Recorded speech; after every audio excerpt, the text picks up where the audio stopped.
Good morning, ladies and gentlemen. I would like to encourage that we only reserve this table and that table. For the rest of the tables is free seating. So let me encourage that in the next 1 or 2 minutes, we come to the front, fill up the tables that are close to these two tables so that we can really get started in the next 2 minutes. Thank you very much.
There's a Bible verse that says that the last shall become the first. I want to encourage Bible readers in this room to follow that verse in Matthew to come close so that we can really get started. Good morning. Good morning. I want to think that our energy levels can do better than that. Good morning. Okay, thank you very much for being here this morning. Can each one of you exchange a right hand of friendship to their neighbor and tell them thank you for being here? Very, very good. We have to move. My name is Gava and I'll be your host this morning, and I'll be supported by Rachel. I want to quickly, because of time, I want to invite Rachel to come and give the opening prayer. And after that, she will also be able to introduce the next part of the program. Thank you very much. Thank you, Gava. Good morning. Yes, I'll just request that we humble ourselves. I'm mindful that some of us are still eating, so we don't need to stand. Let's just humble ourselves for a prayer. Father God, we want to thank you for today. We want to thank you for the gift of life, and we want to thank you for you've made this happen. We pray that you'll be in our midst. We pray that everything will go smoothly, and most importantly, we pray that everything will end well. We bless your name. In Jesus' name we've prayed. Amen. Yes. Good morning once again. I'm happy to let you know that we are ready to start. I hope you're as excited as we are. And without any further ado, please allow me invite our host today to usher us into the first phase of this breakfast. And I'll start with none other than Mr. Makanga, who probably needs no introduction from me. He's a managing partner of BDO, and he will just give us his key remarks of the day. Thank you.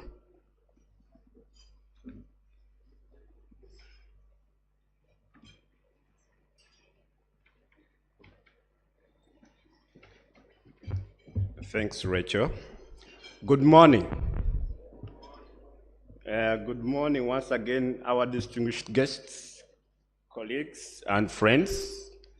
And I think I should add clients. It is my absolute pleasure to welcome you to the 2025 East Africa Breakfast. This marks our 4th year hosting an event of this nature. And since I think 2021, when we started on this journey, this event has continued to grow in relevance and influence, as seen by the attendance that we have here and those that are online. This year, 2025, is particularly a special one because we are working with SM and Co advocates, formerly Shonubi Musoke and Co advocates, as our new partners. On behalf of the BDO team, I would like to sincerely thank SM and company advocates for embracing the partnership with openness. At BDO, as many of you already know, collaboration is part of our nature. It's like part of our DNA. And we are proud to collaborate with entities that share our values. So I would want to ask you, let's give a round of applause to the SM and company advocates. The primary purpose of this breakfast, of course, the breakfast is to eat, okay? But it's not the primary purpose. The primary purpose is, and has always been, to shed light on the tabled tax amendment bills across the region and share insights to allow our clients to prepare for the changes that are usually imminent when these bills come into law. We also take advantage of this forum in many ways to chat and share experiences. We know very well that tax is one of the oldest disciplines. So I'm certain all of us here have experiences about tax. And if you're a believer like me, you know even tax is one of those aspects that are mentioned in the Bible. One of the followers of Jesus was a what? Tax. Actually, at BDO, we also have those disciples. We got them from the taxman, now they are saving taxpayers. We have a few Matthews at BDO. So I'm certain when we come here, we come and share our experiences, and that will be available at the session for discussion and questions. When I was at the university, and I will probably not mention the year because some of you will start calculating my age, one of my favorite topics was principles of taxation. And during that course, one of the best adages that really stayed with me when the lecturer was taking us through the principles was the understanding that tax is a cocktail of many disciplines. But my lecturer was able to point out 3 key disciplines that are eminent when you talk about tax. The first discipline, of course, is accounting. Being an accountant, I have to mention that first. The economics as the second, and the law. So I'm happy to say, in this room, we have all the experts in those 3 disciplines. I know all of you might be looking forward to hear from Dr. Muhumuza, as he usually shares his understanding of how the economic tailwind will shape the decisions that we make. BDO is full of tax experts, accountants, and we know very well that SMO and company advocates will bring the legal part. Okay? Also, on a personal note, I'm very happy about the theme that we have chosen for this breakfast. We all know the theme? Preparing for compliance and growth. And still talking about adages, one of my favorite ones, still in taxation, is that tax compliance is the best form of tax planning. Madam Commissioner, I want to give a bit of feedback that as URA, you have done a good job on enforcing this adage. And I can assure you that if there's a taxpayer out there who's not compliant, forget about growth. you're going to spend time with URA, answering queries or running away from them. And I'm speaking from experience, okay? But of course, if you have those challenges, we are happy to be your Gamba Nogu and support you in that respect. As I conclude, it's not every day that you get an opportunity to have a room full of lawyers as well. Allow me to mention something about BDO. BDO is a professional services firm, a global brand that has presence in over 166 countries. And our service proposition in terms of professional services is in 4 areas. Audit, that some people call assurance. We have tax, that we are very familiar with, accounting, and advisory.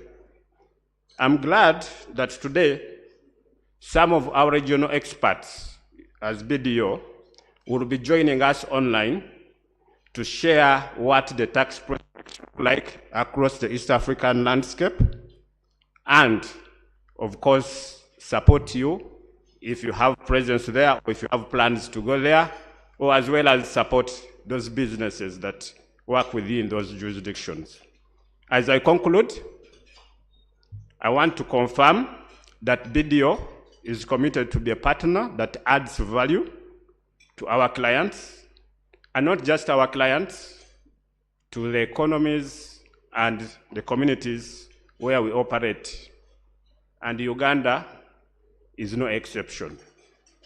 So I want to thank you for being here, and for those online, I want to thank you for attending, and I hope at the end of this session, you'll get to learn valuable insights that you can implement and propel your entities for growth. Thank you.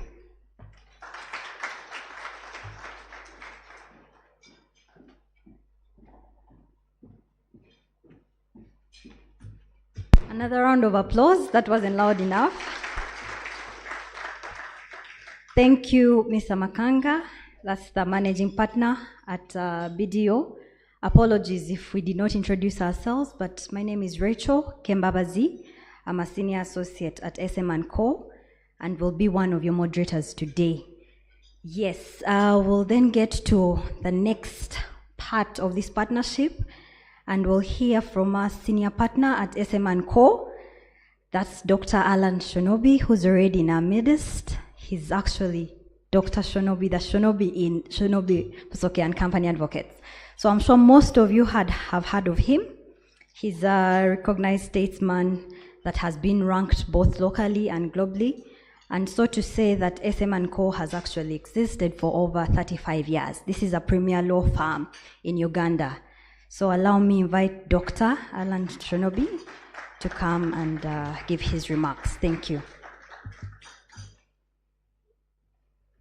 You're welcome, Doctor.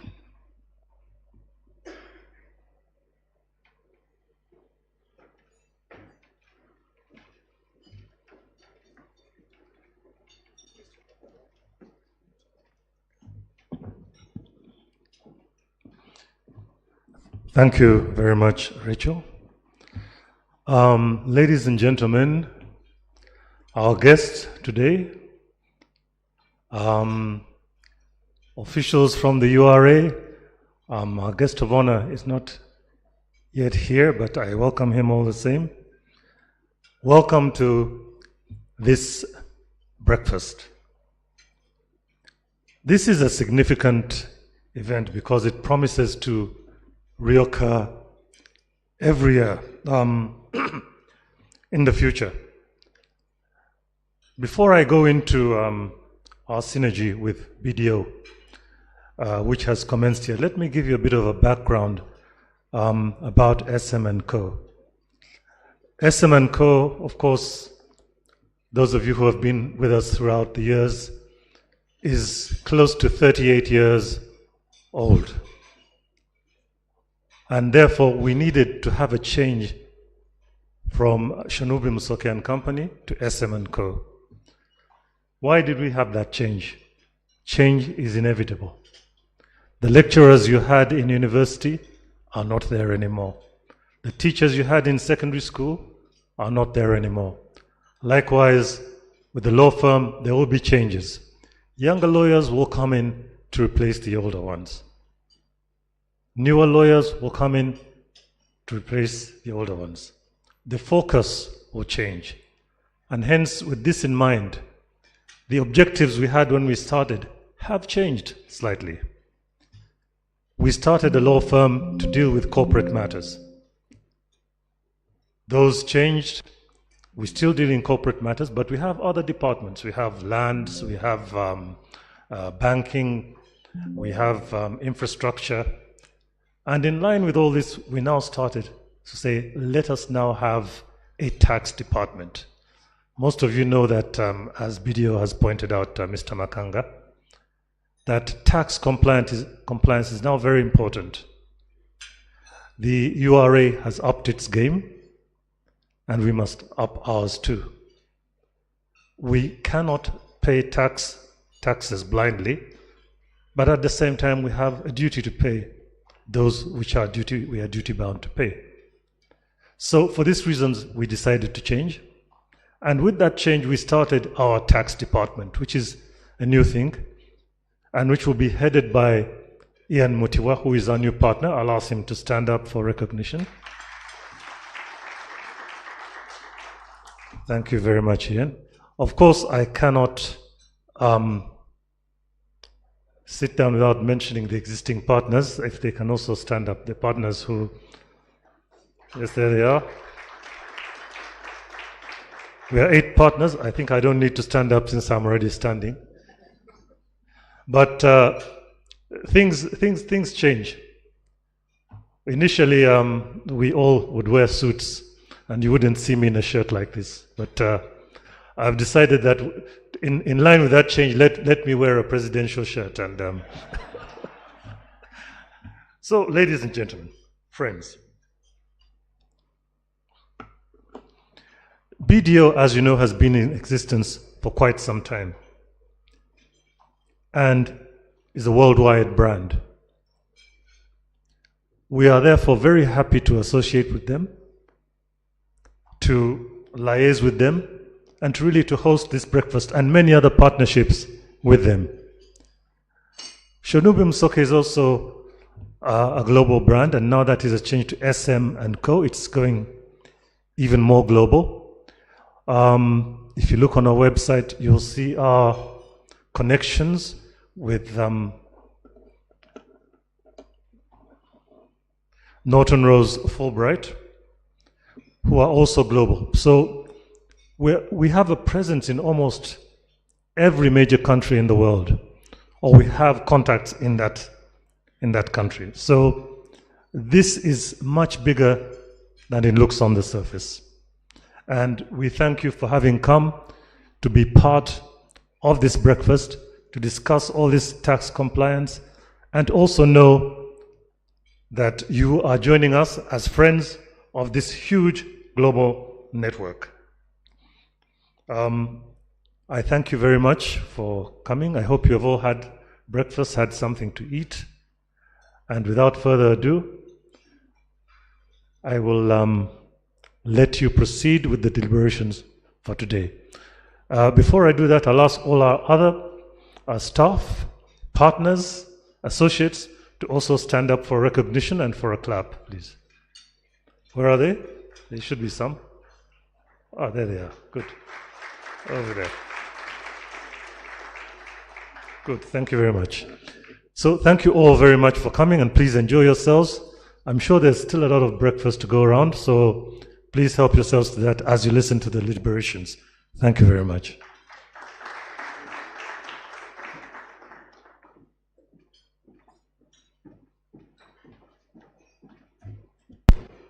Thank you.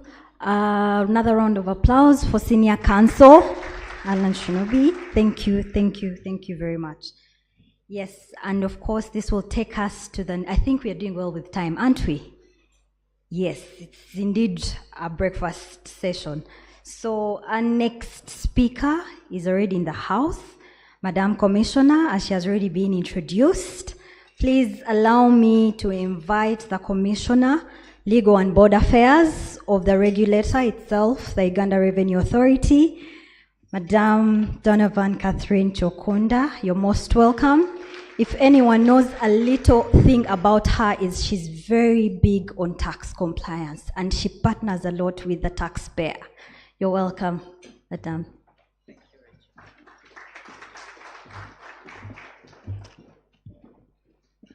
Good morning. The honorable guest of honor, distinguished taxpayers, representatives of tax-paying entities, members of the legal fraternity, members of the media, distinguished guests and fellow tax professionals, ladies and gentlemen, good morning to you all.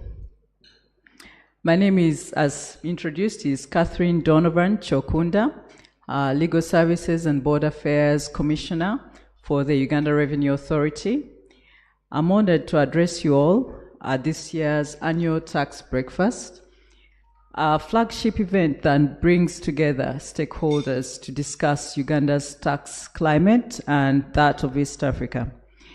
Today I stand before you on behalf of Commissioner General, URA, who was unable to attend this annual tax event due to another conflicting engagement.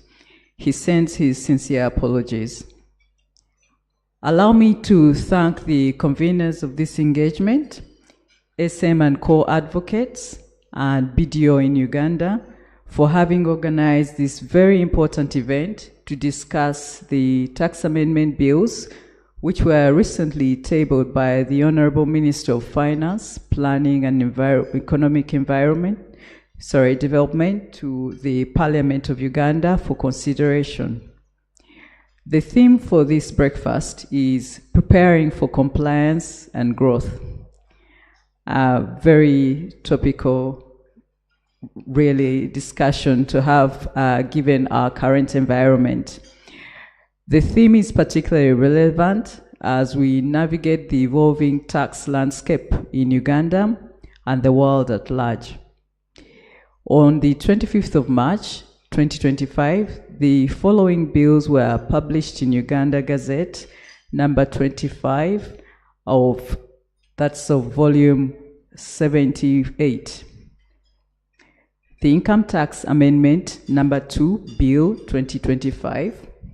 The Value Added Tax Amendment Bill 2025, the Excise Duty Amendment number 1 and number 2 Bill 2025, the Stamp Duty Amendment Bill 2025, Tax Procedure Amendment Bill 2025, the External Trade Amendment Bill 2025, the Hides and Skins Export Duty Amendment Bill 2025. The broad objectives of these amendments to the tax laws were to generate additional revenue by broadening the base, reducing distortionary tax expenditure, and increasing the tax burden on under-taxed bases. Secondly, the other objective was to ensure a favorable environment for investment and business by restructuring some aspects of tax expenditure. There was also need to ease access for the private sector credit, to simplify the law in order to ease taxpayer compliance, and to support tax administration. Now, the bills introduce significant changes which aim to enhance revenue collection, promote economic growth, and ensure compliance and key aspects which are highlighted below. One of those was digital taxation. So the bills have enhanced provisions for particularly taxing gaming, one of those areas which is really highly emerging in our sector. The tax incentives that were introduced were purposely for investments in strategic sectors such as agriculture, manufacturing, renewable energy. The incentives were through the expansion of exempt income, exempt institutions, and exempt supplies, as well as the enlargement of the excise duty remission regime. The proposed policy changes will also include a waiver of the payment of interest and penalties, where the taxpayer voluntarily pays the principal tax outstanding as at 30th June 2024 by June the 30th, 2026. I know that that's one of the critical areas where we've received a lot of interest. So the key dates are June 30th, 2024, paid by June 30th, 2026. There is also exemption of startup businesses. And that's a 3-year tax exemption for startup businesses established by a citizen after the 1st of July 2025. In addition, we have international taxation and transfer pricing. The laws sought to strengthen the tax laws to ensure fair pricing and to prevent base erosion, while broadening the anti-tax avoidance mechanisms. We all know that as we grow and become a global economy, those are one area that really needs a lot of careful consideration. In addition, there is a new duty on mortgages. And the idea is that exempting mortgages from stamp duty, since the government policy is not to tax access to credit, as this will discourage private sector borrowing. The other issue was the new duty on agreements or memorandum of an agreement to ease the burden on doing business and encourage ease in declarations. There was, in addition, a remission of excise duty through the introduction of provisions for remission of excise duty paid on damaged, expired, or obsolete goods.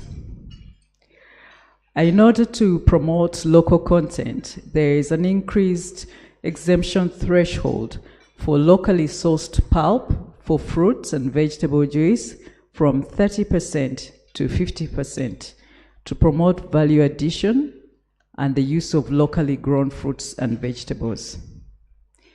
Ladies and gentlemen, as URA, we shall focus on the following key areas: expanding the tax base through identifying and bringing more taxpayers into the formal sector, improving compliance by enhancing taxpayer education, risk management, and enforcement, the digitalization of the economy by leveraging technology to streamline tax processes and reduce compliance costs, taxpayer education to enhance awareness and understanding of tax laws and regulations, improve risk management by identifying and addressing high-risk taxpayers and the sectors. As we navigate the current tax environment, it's essential to strike a balance between revenue collection, economic growth, and tax compliance. URA remains committed to creating a favorable tax environment that supports business growth while ensuring fairness and compliance by all. I encourage all our stakeholders to work together with URA in order for us to achieve these exceptional goals. The tax money is not highly favored, but as URA, we are taking a stand to say we really need our business sector to grow in order for us to be able to collect, in order to develop this country. URA has therefore set aside today to interact with our invaluable taxpayers and foster partnership and valuable feedback, which will in turn enhance our operations. We acknowledge that our mandate of lifting our nation from economic dependence is impossible without your support and commitment to complying with your constitutional and citizenry duties. For the current financial year, 2024-2025, URA is faced with an uphill task.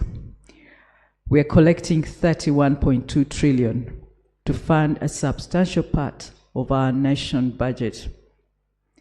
This is feasible and achievable, but only through the execution of utmost patriotism, integrity, and professionalism. For URA, this means that we ought to partner with policymakers, legal practitioners, government entities, business communities, tax professionals, and industry leaders like yourselves.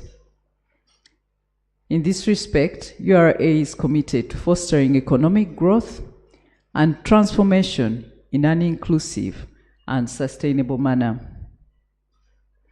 With new challenges come new opportunities for us to explore, which will be in turn enabling us to reach our finishing line successfully. We've got only a few weeks to go to the end of this financial year, so it is a critical time. But let us together embrace the opportunities presented by the proposed policy changes with optimism and determination. Together, let us work tirelessly to realize Uganda's full potential, raise our GDP, and ultimately build a nation that we can all be proud of. For God and my country.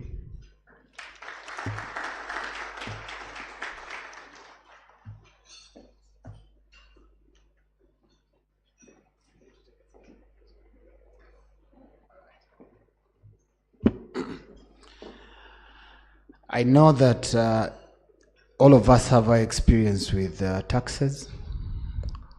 Depending on the regime, some of you, the memories of graduated tax are still alive and well. For some of us who are here, when we imagine this thing called payee, we start to think that one day, if they only would allow us 3 months of not paying. So when it comes to clapping for the commissioner, we may be a bit hesitant depending on the memories we share. Can we give the commissioner a big, big round of applause? That's on the basis that they say that tax is non quid pro quo. So on that basis, really, we are grateful. You have that tagline that says, developing Uganda what? Together. Look at your neighbor and tell them, developing Uganda together. While you were giving your remarks, I was seated down there and I was trying to imagine what it means to develop Uganda together. And I was saying that if we correct, we could have now said, this goes here, this goes here. But for the peace of this event, thank you for coming. So, ladies and gentlemen, to appreciate Commissioner Legal, Board Affairs, Ms. Donovan, I want to invite Nicholas, partner audit at BDO, as well as Bridget from SM&Co to come and appreciate Commissioner for her time this morning.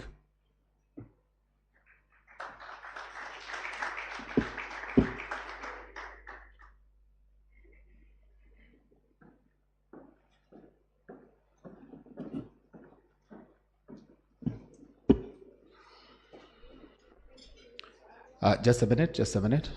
Where's the other partner? You know, this is like SM&Co plus BDO. It's like a marriage. Both of them have to be present for this to really work. So, exactly. There is a photo.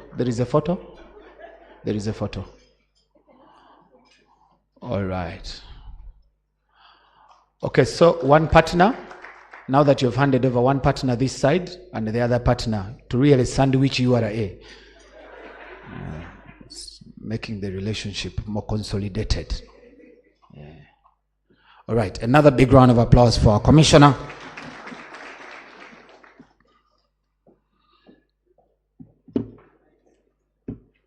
Can I give you a handshake for? Yeah. This photo is important for the future. Yeah, you never know when URA will be on your door. And probably when they visit your sitting room and you have such photos, it may create a bit of impact on how they treat you.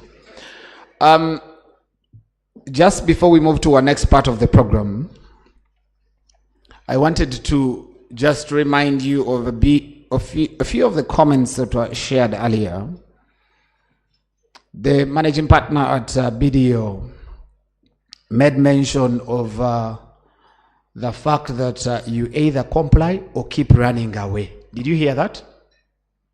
And when he added that line of you keep running away, I kept saying, and he added this part of, I know these things. I said, what does he know about running away?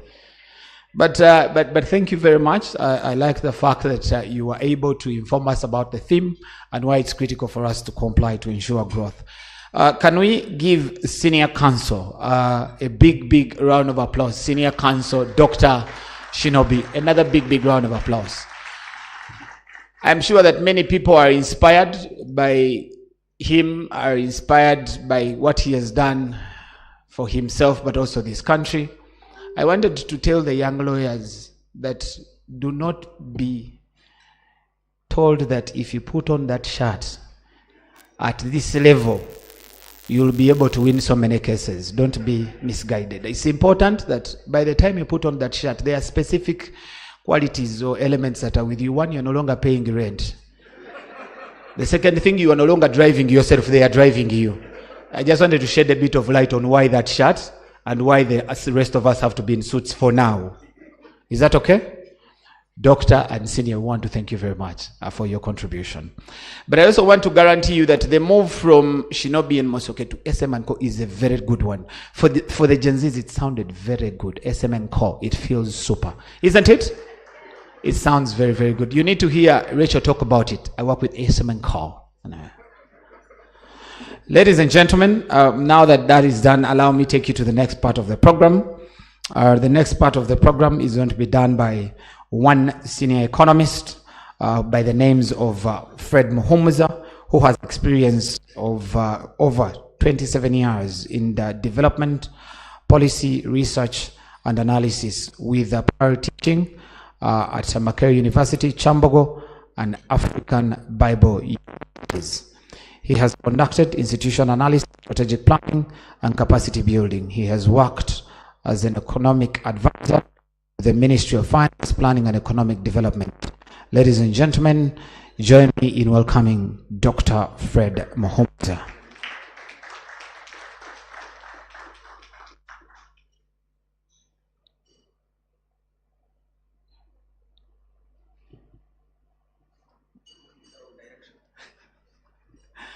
Dr. Fred is going to just share with us about the current economic outlook of Uganda. Can we appreciate him one more time?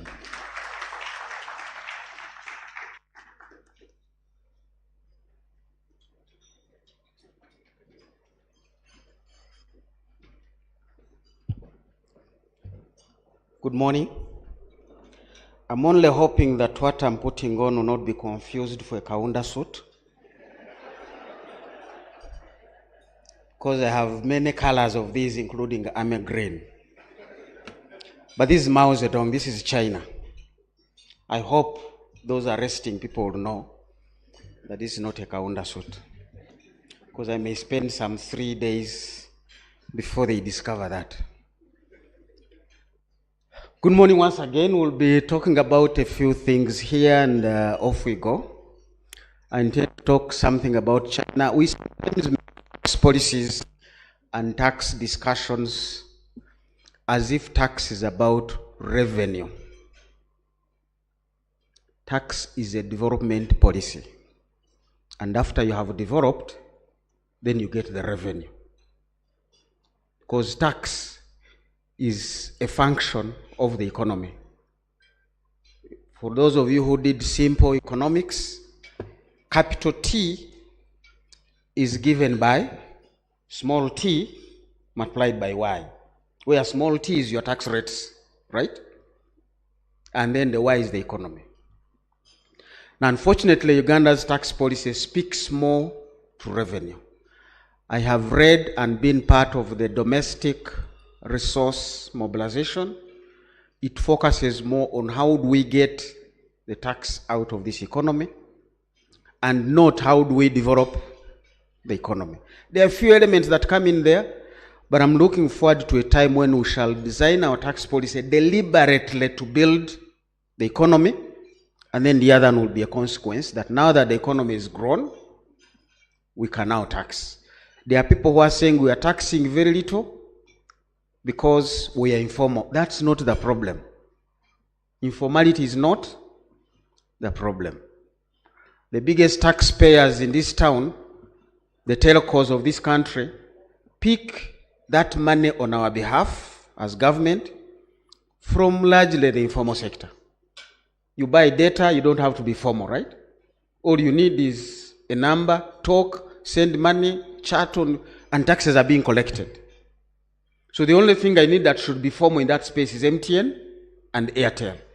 The rest of these guys can be children as old months playing with their mom's phone because mom wants to cook. So you give them a phone to be busy. Taxes are being collected. So all I need is as many children and as many moms have data to give those children to be busy there. And they can be busy as we pick the monies. So we need to understand the structure of the economy and how we grow it. And so today I will not be talking much about Uganda, but what are the others doing? So I begin with lessons from China. China is making sure the interest rates are as low as possible. In a global turbulent world, you need money out there, moving around. It's money that fixes things. So what has China been doing? Cutting rates, including cutting rates yesterday. They did more cutting.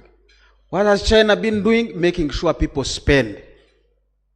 They even reached a level, before Trump, they said the Chinese are saving too much. The one-child policy allows them to save. And Chinese save. And when they have too much of their savings, they want to come and convince Uganda, by the way, I think you need an expressway.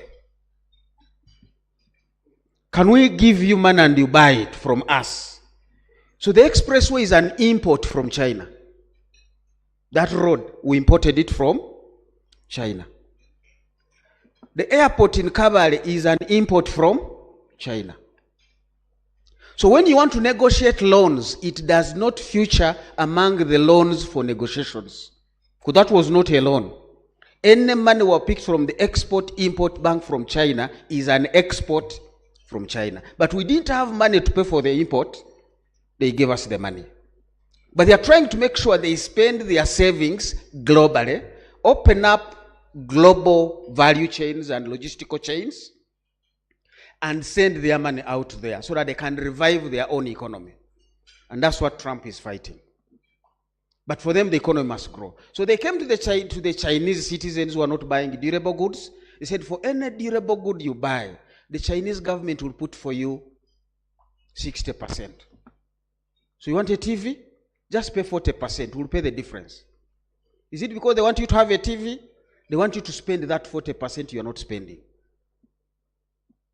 They want that manufacturer to get back into business.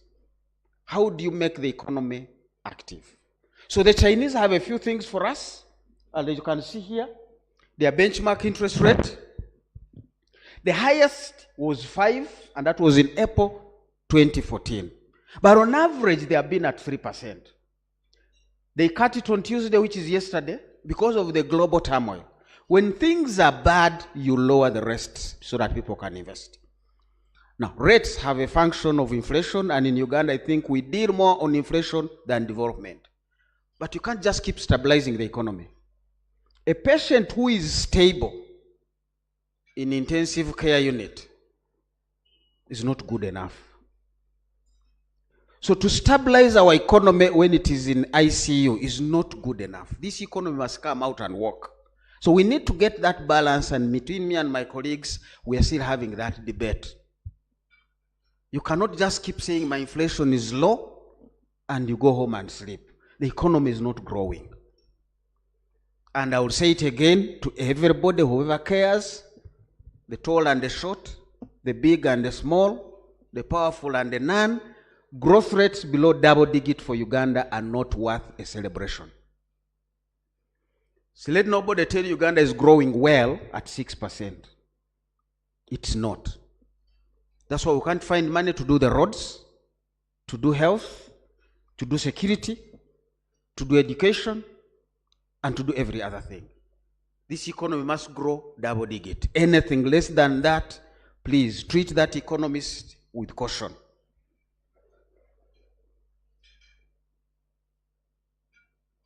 So China is really applying policy to meet the economic challenges.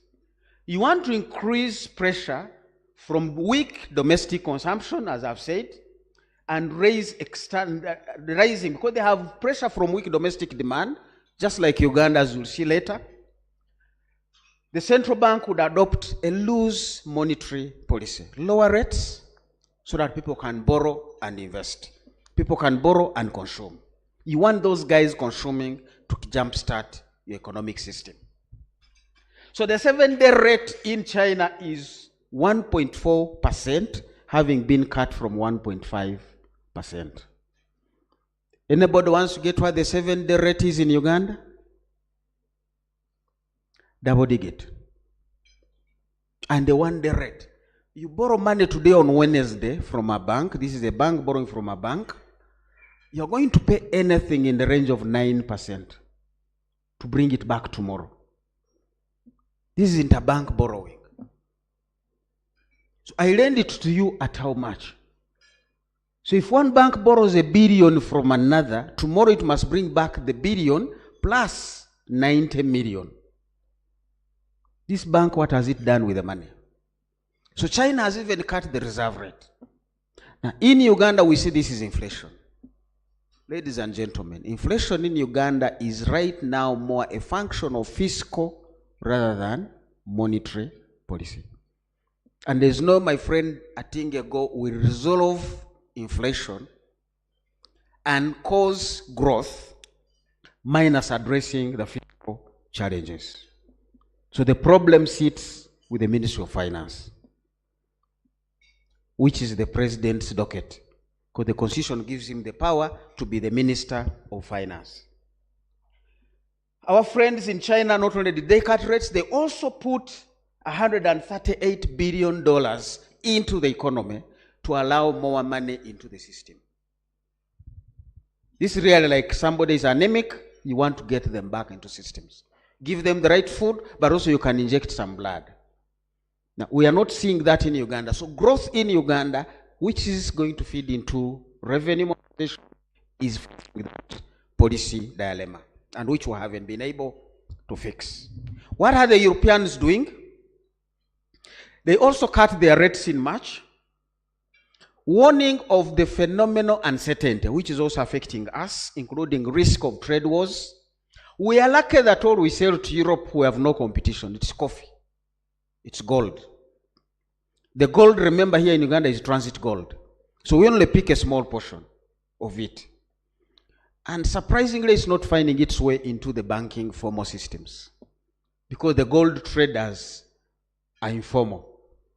The ones who begin the process. Forget about the ones who add value in Entebbe. The others below them are informal. And that's the nature of the industry.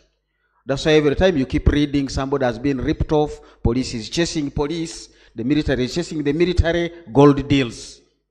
Now those dollars are not finding their way into the central bank reserves. They are downtown.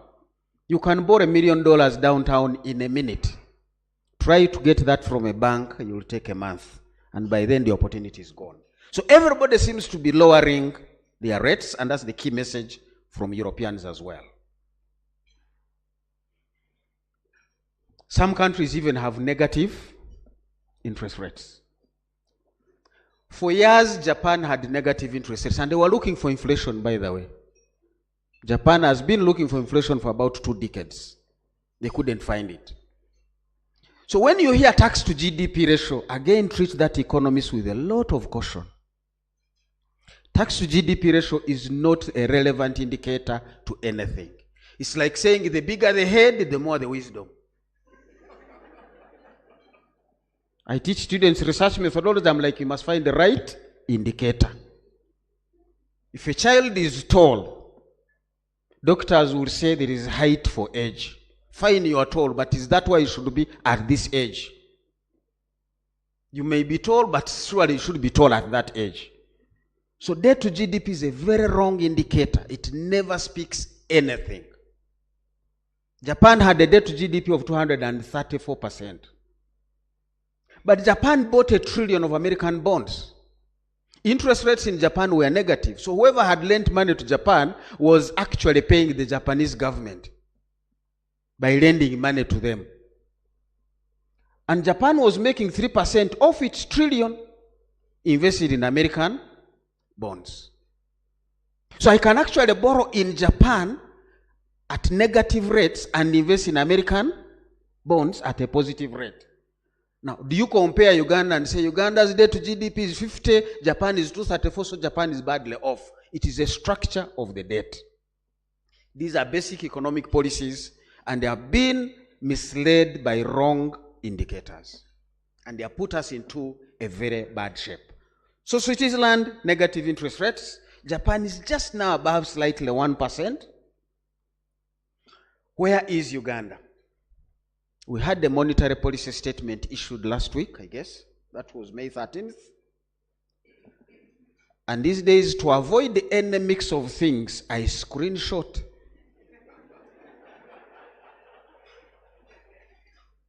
You want to avoid going to a court you shouldn't be in. Because there is somebody who challenged me, he said, that's not true. I said, you don't read the reports you generate. This is a screenshot from your report. Google it, check this page. The fellow just walked off quietly. It's not good to give descriptive statistics. It's good to analyze them at our level. So we have maintained a central bank rate of 9.75. The decision is reflecting heightened global risks, despite the inflation outlook remaining around the target. Remember, for the rest, those same heightened global risks caused them to cut the rates. Now, in Uganda, the heightened global risk caused us to raise. That's not the economics being applied today for growth and future revenue mobilization. So there is part of the problem.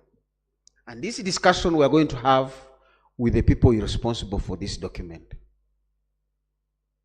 and those who matter to all of us. So those are the risks. Again, screenshot. Stronger domestic demand. This is the upside risk. This is a good thing. You would say the risks may be up. We're calling it a risk because if there is too much demand, then we believe inflation will come back. But you cannot just treat inflation and forget growth. Because inflation is simply stabilizing the short term. Growth is a long-term function. So you can't stabilize your economy from one year to another year to another year. Eventually, something breaks loose. And we have big risks of a security nature, economic nature, social nature that we shall be discussing. How do we finance infrastructure? How do you also allow URA to meet their targets? I've been reading the report, minority report by the opposition. URA has not met their targets for the last how many years? Not because they don't want to, but those targets are a function of growth. So as long as the economy is not growing, URA can't get the target. And who is setting the target? We are facing these things, that we are going to have strong demand due to increased investments in the extractive sector.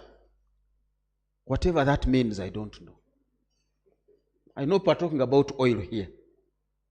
But some of these are exempt investments. You can't tax them because they have incentives around them. So they don't speak to the tax debate we're having today. Escalation of geopolitical tensions, new trade restrictions, that second bullet is key. We are in Juba, not for a presidential visit. It happened, but after that, we continue to spend to keep our army there. That is not by the UN funding, EU funding, American funding. The meeting was here in Mistil 3 weeks ago, I think 2 weeks or something like that, when those partners of ours said we will no longer fund Somalia. But has Al-Shabaab gone away? So as long as UPDF is there, that comes on our budget. And that affects what are we going to do for the economy domestically to grow, for us to tax. These are geopolitical realities in our midst. We have the DRC, we have Somalia, we have Sudan South, we have Khartoum. We also have internal fellows that we must deal with. So the risks to this economy require a different policy approach. We have a national development plan. That is okay, it's a plan. We don't win battles because of plans. We win them because of strategies.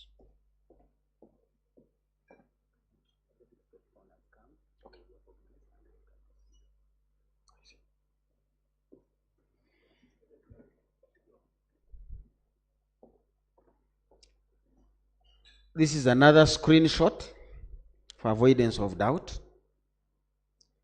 We had promised that this financial year that is closing, we will borrow about 4 trillion from the domestic market. By February, we had already borrowed 8 trillion. Those are challenges. She couldn't find the money as we had thought, but spending had to go on.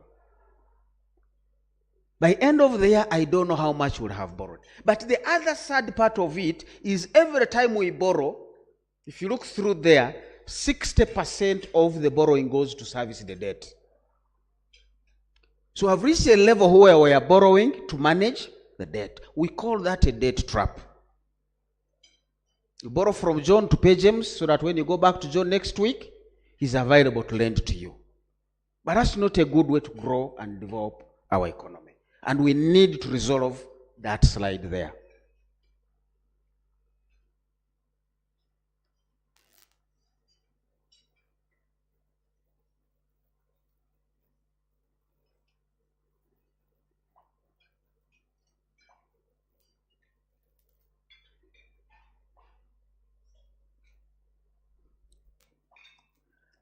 I am not authorized to usher in my friend, but I'm authorized to recognize him.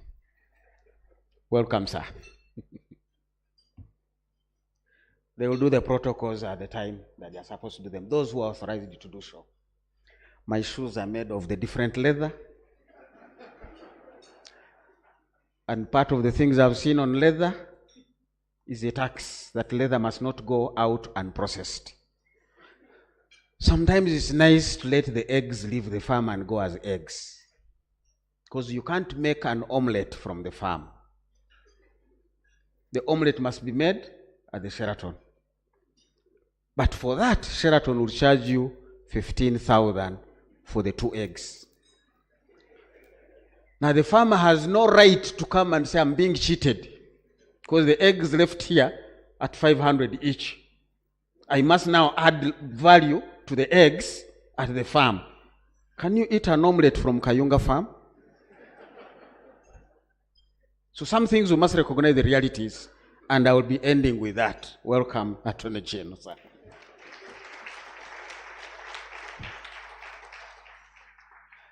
These are Uganda's rates. Remember we talked about 1.5, 1.4 in China and cutting downwards. Negative in Europe and cutting downwards. Uganda is rising. January 2025, a 3-year was at 16.55. A 10-year was at 17.1. A 20-year was at 17.89. That's risk-free. Why is Switzerland running negative rates? So that you don't take your money to make money out of money. If you want to make money out of money, we give you a negative return. You must invest your money so that money is made out of investments, not out of money itself. Now, in Uganda, the most profitable thing is a government bond. No one is going to set up a school, do a rice farm, do cattle farming, when there is a government bond that gives you 18% for 20 years. So if I have 10 billion, I'll just give it to government. At 18%, those guys are going to give me, out of 10 billion, 1.8 billion. And I'm playing golf. And how does URA tax that? 10%? Have we gone 15? It's 10% for those beyond 10 years. But if you dare convert your 10 billion into a factory, you'll pay 30% on profit. So why should I bother? I have worked all night and I pay 30% on profit. The guy who went to play golf is paying 10%.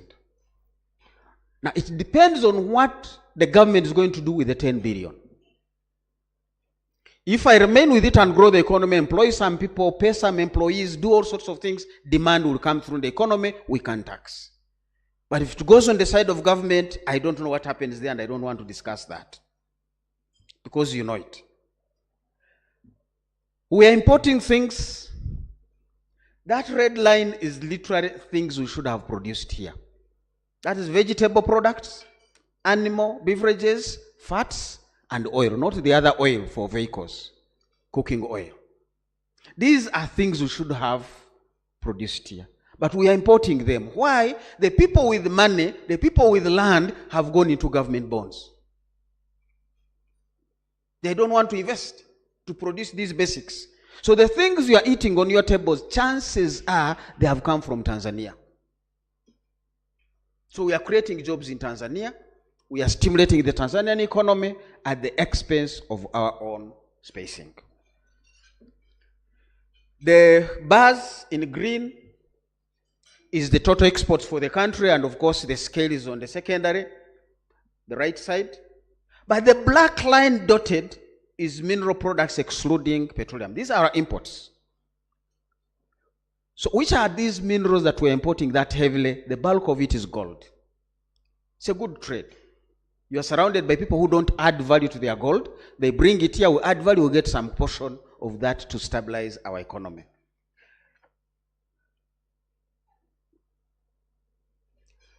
I want to get closer to the end. Who is comprising the economy? The gray is household final consumption expenditure. Any country must make sure households have money to consume, because that is your economy. The rest is additionals. Blue is government, and then orange, and there are no non-public institutions that support households. A number of them are NGOs out there. But gray is the biggest part of your economy and must remain active. Final household consumption. So we must make sure money is with the households, and they can consume and grow this economy. And out of that, you do more of consumption taxes than income taxes. And as I've said, they may be informal, but as long as they come out to buy a beer, the tax will be there. As long as they come out to move in a taxi, the tax will be there. So how do we beef up that their consumption increases? Poverty numbers that came out last week signal that poverty has dropped down to 16%, but that is $1 a day. 3,600 is too little for anybody to celebrate. We need these households spending up above 10,000 per person per day. That will give us more taxes. So how do I get money to the households? There are people employed, but their salaries are less than $60 a month. So those are too poor. So in the developed world, in China, they are trying to make sure how do we get money to the households, but also how do we get households to spend. So the Chinese problem, the households have the money, they are not spending. In Europe, they are trying to make sure the money gets to the households. So that should be our focus. And the Paris Development Model was partly around that. It's facing implementation challenges by the day. So the components of GDP by expenditure, as we have said, final consumption expenditure, the black line, is what you want to be targeting. So we must be having policies, if we are to raise mobilization of revenues, that speaks to how much are the households having and how much are they spending. Ugandan households are too poor to drive our economy. And we must make sure government policies in that space work for us. Ladies and gentlemen, I want to end with the value addition. Our taxes that speak that we must add value to our components. Value addition today is a global phenomenon. The value chains are across the borders. So we must understand those value chains and strategically position ourselves. So while the global value chain is moving, which are the biggest global value chains? How do I tap into them? Even if I'm to get 2% of an elephant, it's bigger than a goat. So how do we look for those big value chains to tap into? Trump thought he would bring factories back to America. And he came with his directives. I like Trump because he learns very fast. He withdraws when he sees he made a mistake.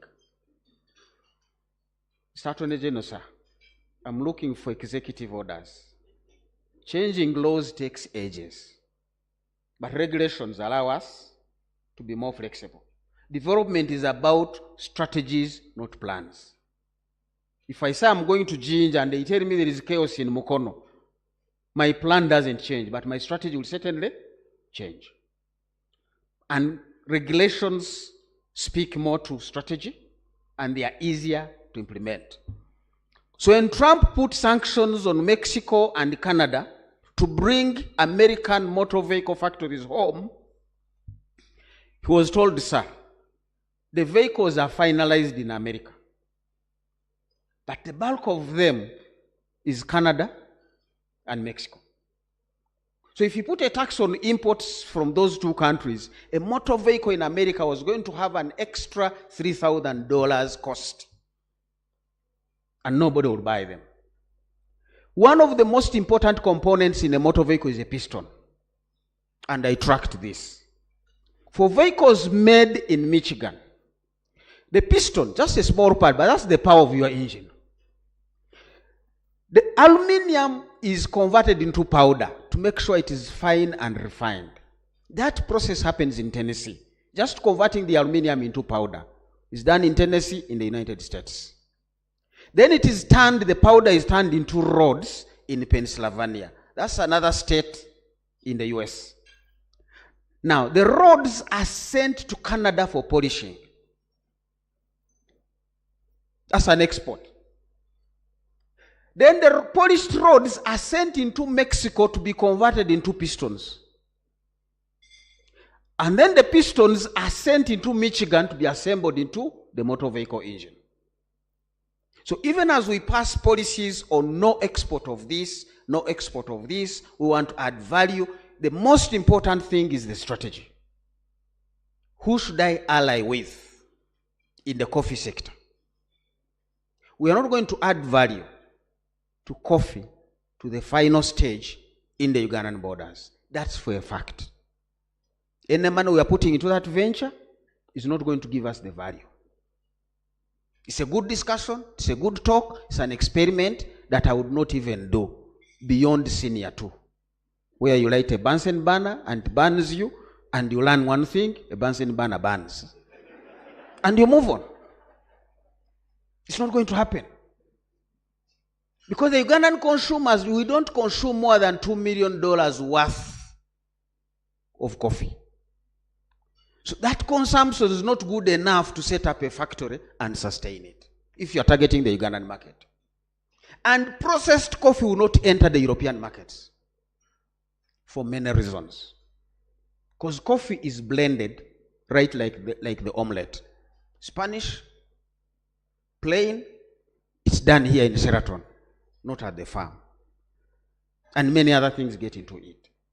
So Ugandan coffee is prime and supreme for blending other coffees. And don't take away that right by turning it into powder from here, because you lose that right. Colombian coffee, Brazilian coffee, Vietnamese coffee must be blended with the Ugandan coffee. That can only happen in the middle of Europe. I wish it didn't have to happen that way, but those are realities you cannot change. Now, how do you leverage those value chains like these guys of the piston? The Canadians only have expertise in polishing the rods. But every time a vehicle is sold, they get their portion. And there are millions of vehicles. So that's a portion, 2% of that elephant is a big portion for them. That's strategy for me. So how do we bring strategies that allow Uganda to tap global growth and bring it home? It's no longer a conversation of GDP, gross domestic product. It should be a conversation of gross national product. How do I send more Ugandans abroad and get the remittances in? And make sure they are safe and secure. That should be a strategy. Getting more of these Ugandans to work in already established economies. It has already given us over $1 billion, and people are really going on their own. Thank you, Attorney General. We have some laws now that are really protecting these people. We no longer hear the extreme cases, but that's what we want to streamline. When the president goes to the Middle East, like Trump did, we want him to come with a deal and say, I have secured jobs for 50,000 Ugandans in the Middle East. And then we see how they go. Who is going? The dollars will come in. That will become part of our inflows here. That will become part of our revenues here. But to develop Uganda within the Ugandan borders is a wrong plan. The strategy should be develop Uganda together with the globe. We can't develop Uganda together within Uganda. We must develop Uganda together as part of the global value chains. Ladies and gentlemen, thank you.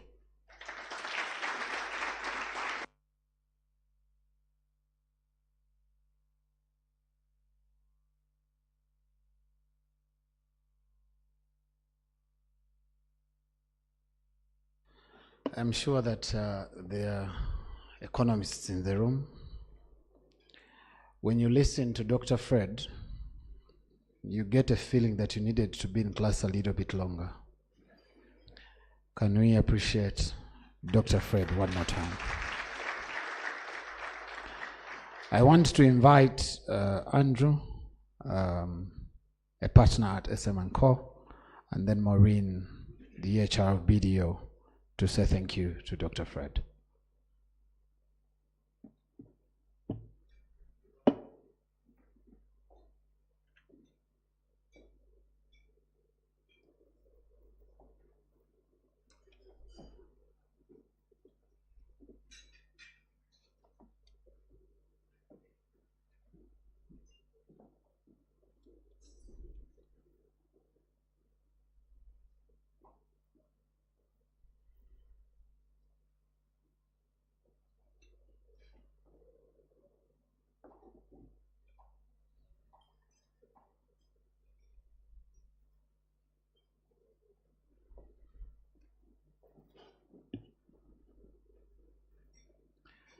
It's very good that while Dr. Fred was presenting, the Commissioner Donovan was noting down. It made me appreciate that she has taken some notes that they will discuss in the boardrooms of URA to make sure that tax does not sit still for development. Fred talked about a number of aspects that are critical to ensuring that we compare with the globe what is happening in China, and how do we pick a leaf, if not grow the entire tree, to make sure that as Uganda we can be able to grow inclusively. One of the messages that came out clear is that you can never eat an omelette at the farm in Kayunga. Do you agree with Fred? You have to let the eggs move to where they have to move. When they come to Sheraton, you eat the what? You eat the omelette. Ladies and gentlemen, we have been joined by our guest of honor, the Attorney General of Uganda. But before we do anything, when they told me that he's coming in at exactly 9:30, I was not sure that he will be here by 9:30. I want to thank you very much, Attorney. You were special Ugandan. 9:30 on the dot, you were here. Can we give him a big, big round of applause? I hope that I can speak to your PA to know how 9:30 on the dot, you were on the door. Because usually it's about 2 minutes, but thank you very much. Now that you're here, let's have the anthems to officially start the East African Tax Breakfast. Can we rise for the anthems?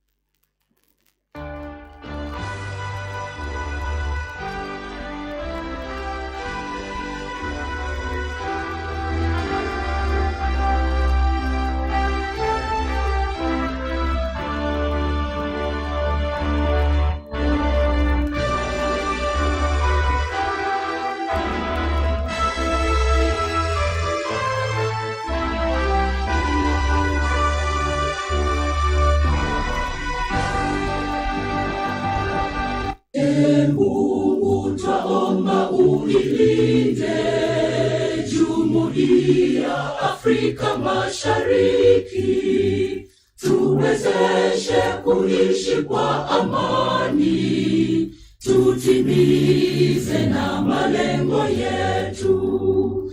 Jumuiya yetu sote tuilinde, tuajibike, tuimarike.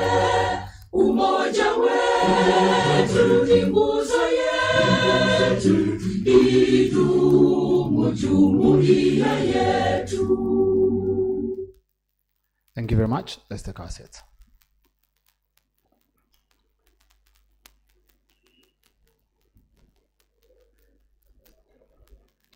Because we have started the ceremony officially, allow me dive into the protocol. The Attorney General of the Republic of Uganda, Honorable Chidio Wachiwanuka, the Commissioner, Legal and Board Affairs of the Uganda Revenue Authority, Mrs. Donovan Catherine Chokunda, our hosts here, Mr. Kenneth Makanga, the Managing Partner at BDO,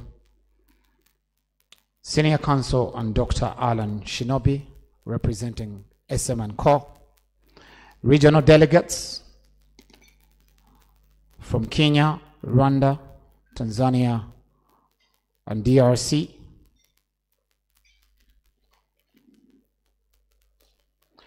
our clients, both for BDO together with SM&Co, members of the Fourth Estate, invited guests, ladies and gentlemen, good morning and welcome to the East African Tax Breakfast under the theme, Preparing for Compliancy and Growth. Allow me to declare the above as the protocol for the day, and that means subsequent speakers are at liberty to adopt that protocol. I want to request you to welcome your neighbor now officially to beginning this breakfast. As you welcome them left and right, give them a smile, especially in the physical audience. For our online audience, I have been reliably informed. We have over 250 participants. We want to thank you very much. And can we give our two institutions, BDO together with SM&Co, for putting up such a beautiful event.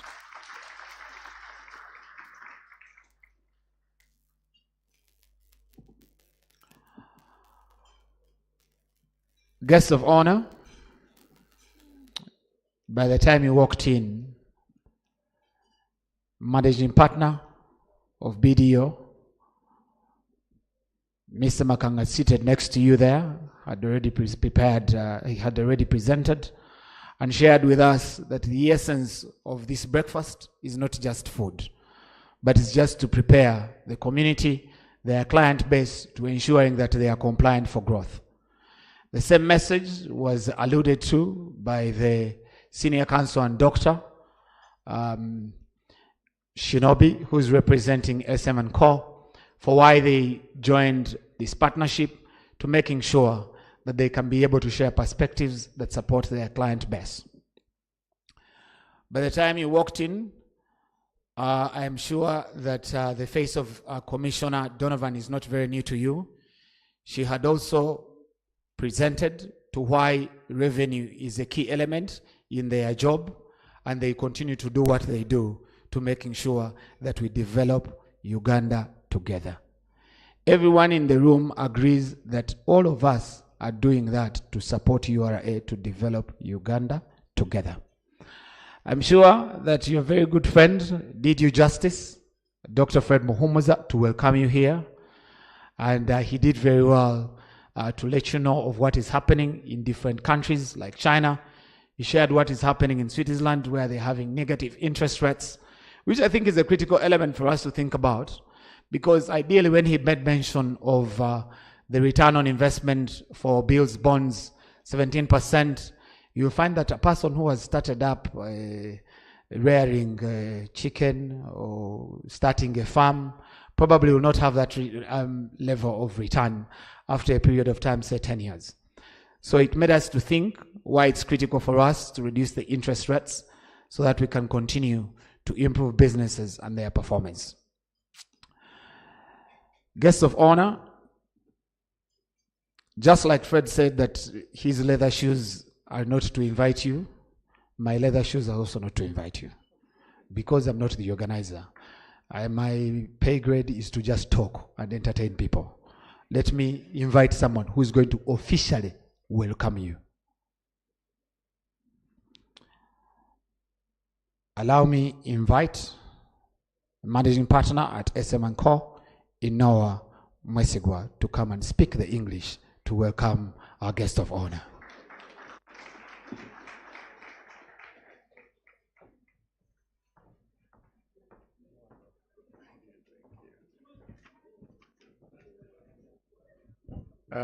Good morning, ladies and gentlemen, all protocol observed.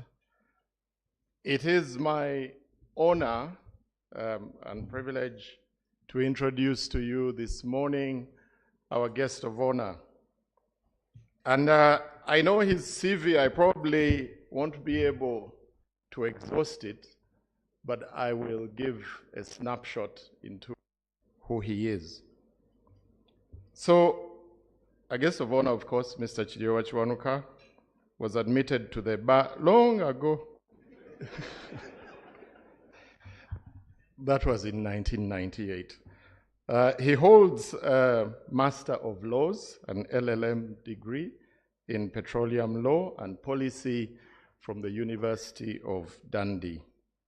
Until his appointment as his current role, which I'll come to, Mr. Chidiowa Kiwanuka was a partner at K&K Advocates, previously Kiwanuka and Karujire, and he founded that firm.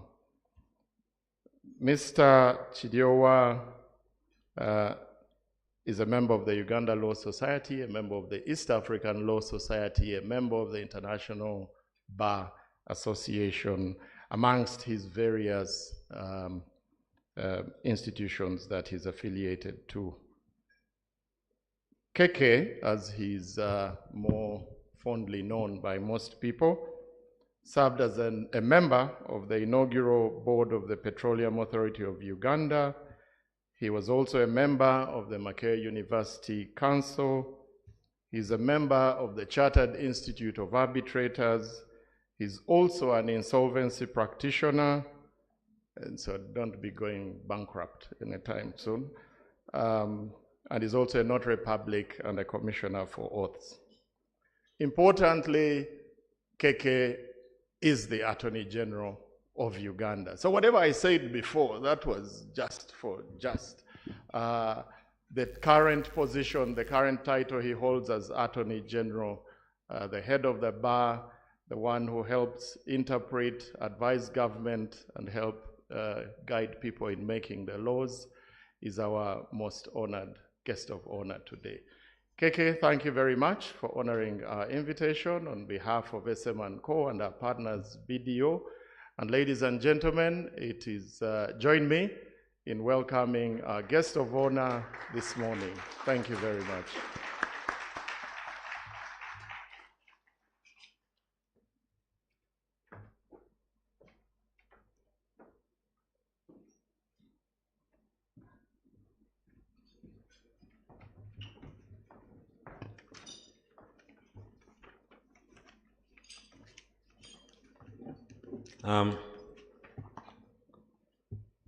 The Commissioner, Board and Legal Affairs, Uganda Revenue Authority, Managing Partners and Partners in SM & Co Advocates, Managing Partners and Partners in BDO Uganda, Regional Delegates from the East African Community, you're most welcome, clients of both SM Co and Company Advocates, and BDO, government officials present here, I hope there are some, members of the Fourth Estate, all participants, ladies and gentlemen, good morning to you all. First of all, let me make the record clear. I saw a program and I was told I was supposed to speak at 9:30. So I asked one of the partners of SM Co what time I'm expected there. This gentleman sent me a program instead of telling me what time was expected. So clearly when I got here, I saw the buffet and I realized that his plan was really to keep me away from the food, which is okay, because we are discussing tax and the bottom line, so I can understand he didn't want me, but I don't think I would have eaten so much to affect your bottom line. But Mr. Chibaya, thank you very much. And then once I get here, clearly hungry, I am set up, I have to speak after an acclaimed economist, Dr. Muhumuza, so clearly my day has been set up quite well.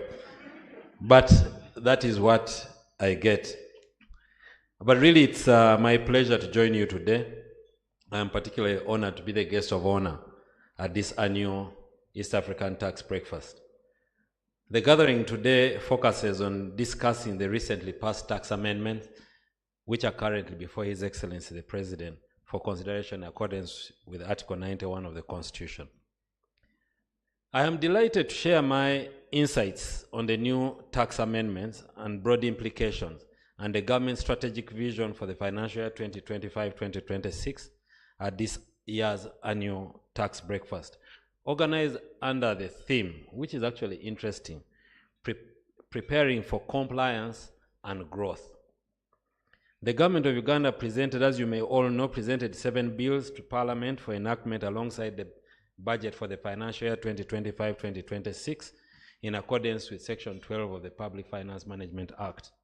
And these bills are the Income Tax Amendment Bill, the Excise Duty Amendment Bill, the Value Added Tax Amendment Bill, the Tax Procedures Code Amendment Bill, the Stamp Duty Amendment Bill, Hides and Skins Export Duty Amendment Bill that Dr. Muhumuza was speaking to. I will say something about it at the right time. The External Trade Amendment Bill. These tax measures represent a critical component of the socio-economic transformation of Uganda.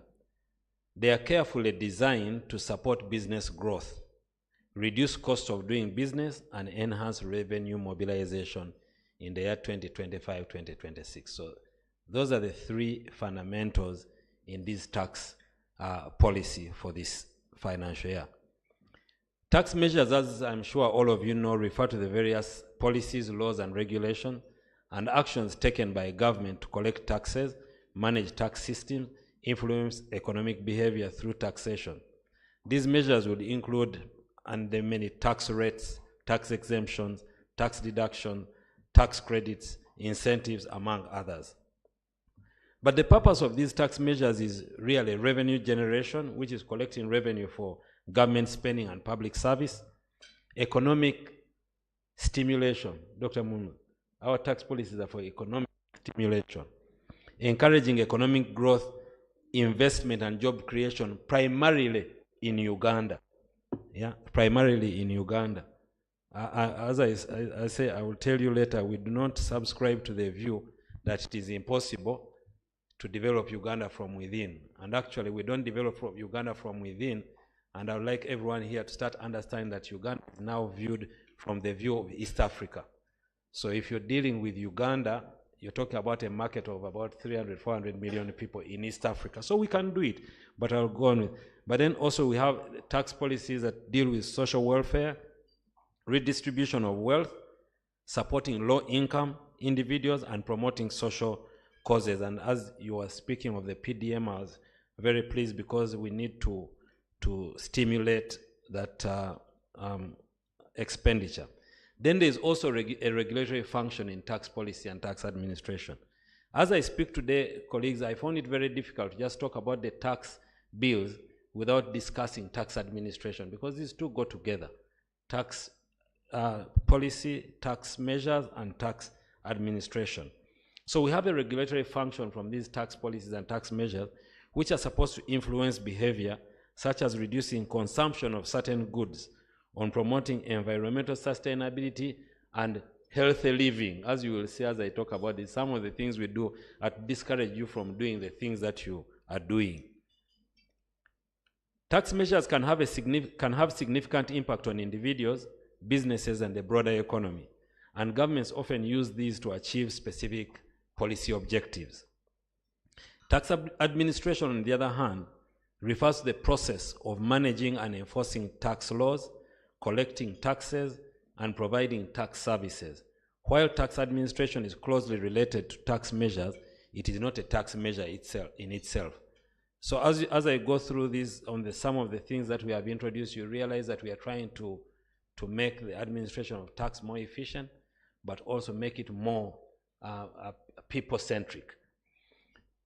So the tax administration measures include really about tax collection, that's collecting taxes from individuals and businesses, tax services, providing assistance and guidance to taxpayers.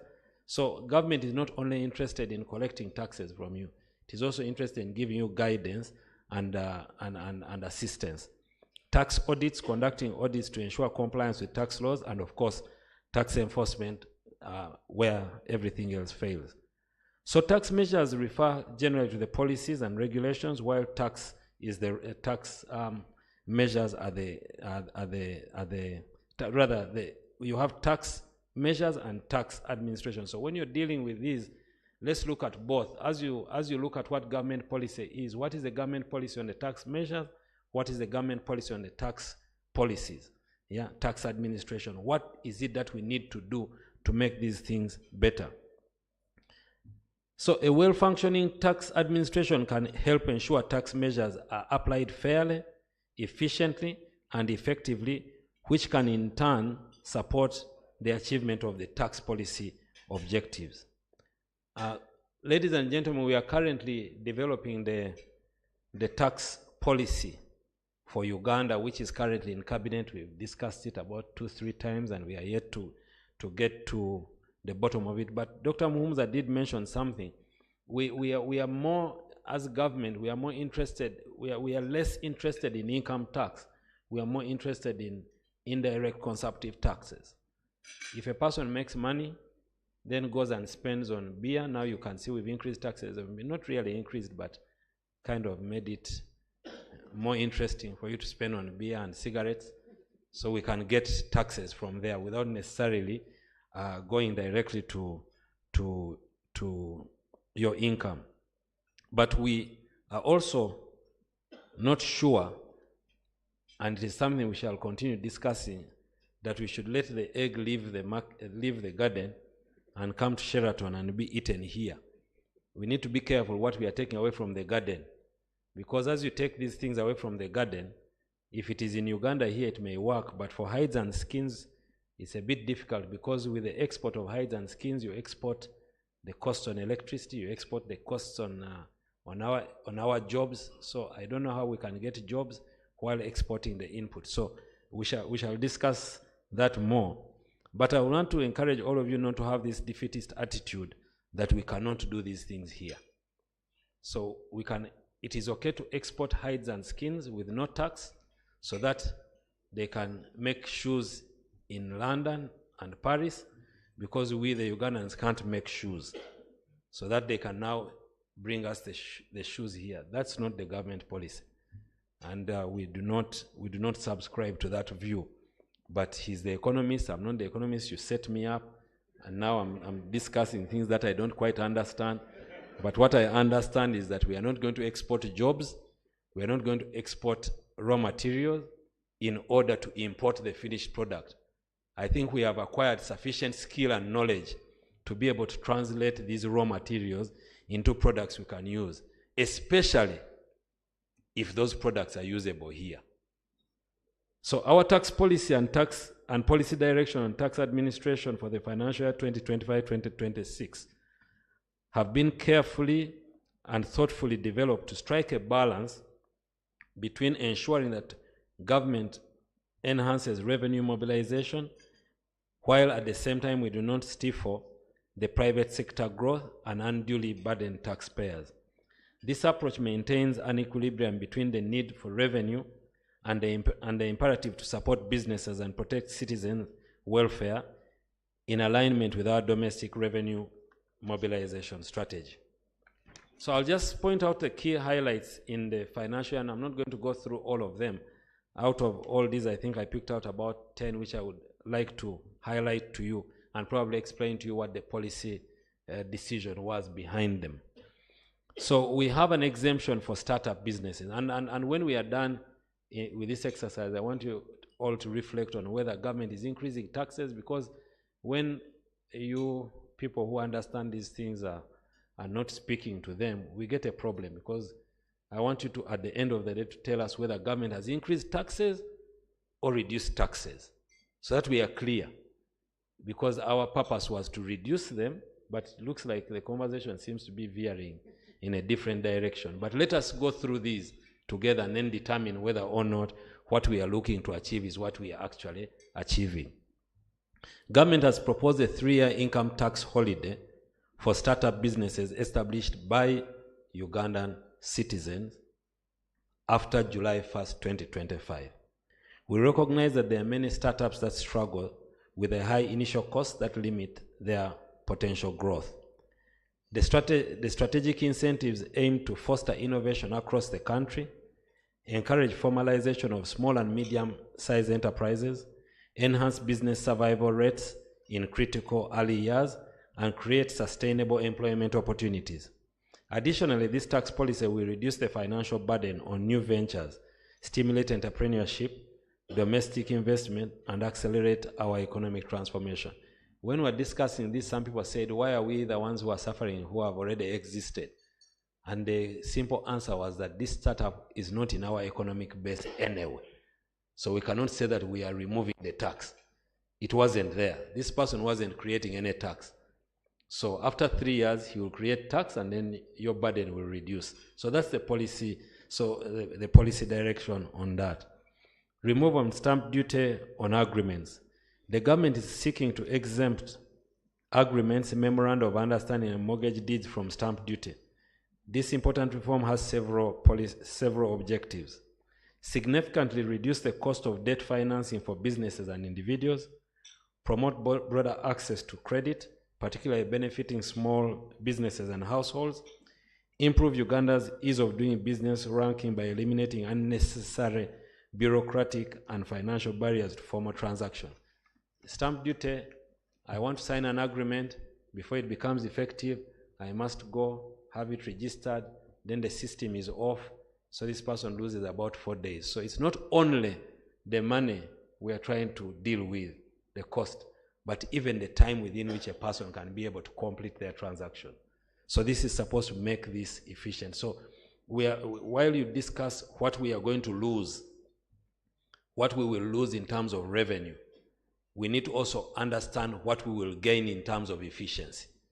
So is the efficiency going to accelerate a business, or are we looking at only the revenue we will lose from reduction of the stamp duty?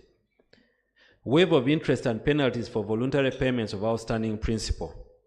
We propose to amend the Tax Procedure Code to extend the waiver of interest and penalties outstanding as at 30th June 2024, provided taxpayers pay the principal tax by 30th June 2026. Over the past 2 years, government and parliament have supported this initiative, which has delivered significant benefits. It has encouraged voluntary compliance, leading to increase in tax revenue collection while reducing the enforcement burden of URA. So here we are looking at tax administration. So I want us to look at these tax measures and tax administration. How efficient is it for us to chase upon someone for the taxes, interest, and penalty? So if we said don't pay the tax, don't pay the interest, don't pay the penalty, if you pay the principal tax in this time, it reduces our administration costs. It also provided meaningful relief to businesses and individuals, enabling them to clear outstanding liabilities and resume normal operation. Ladies and gentlemen, this policy started around as we got out of COVID. But many businesses were not able to benefit from it because of administrative challenges we had within government. Our ledgers were not complete, issues were not clear.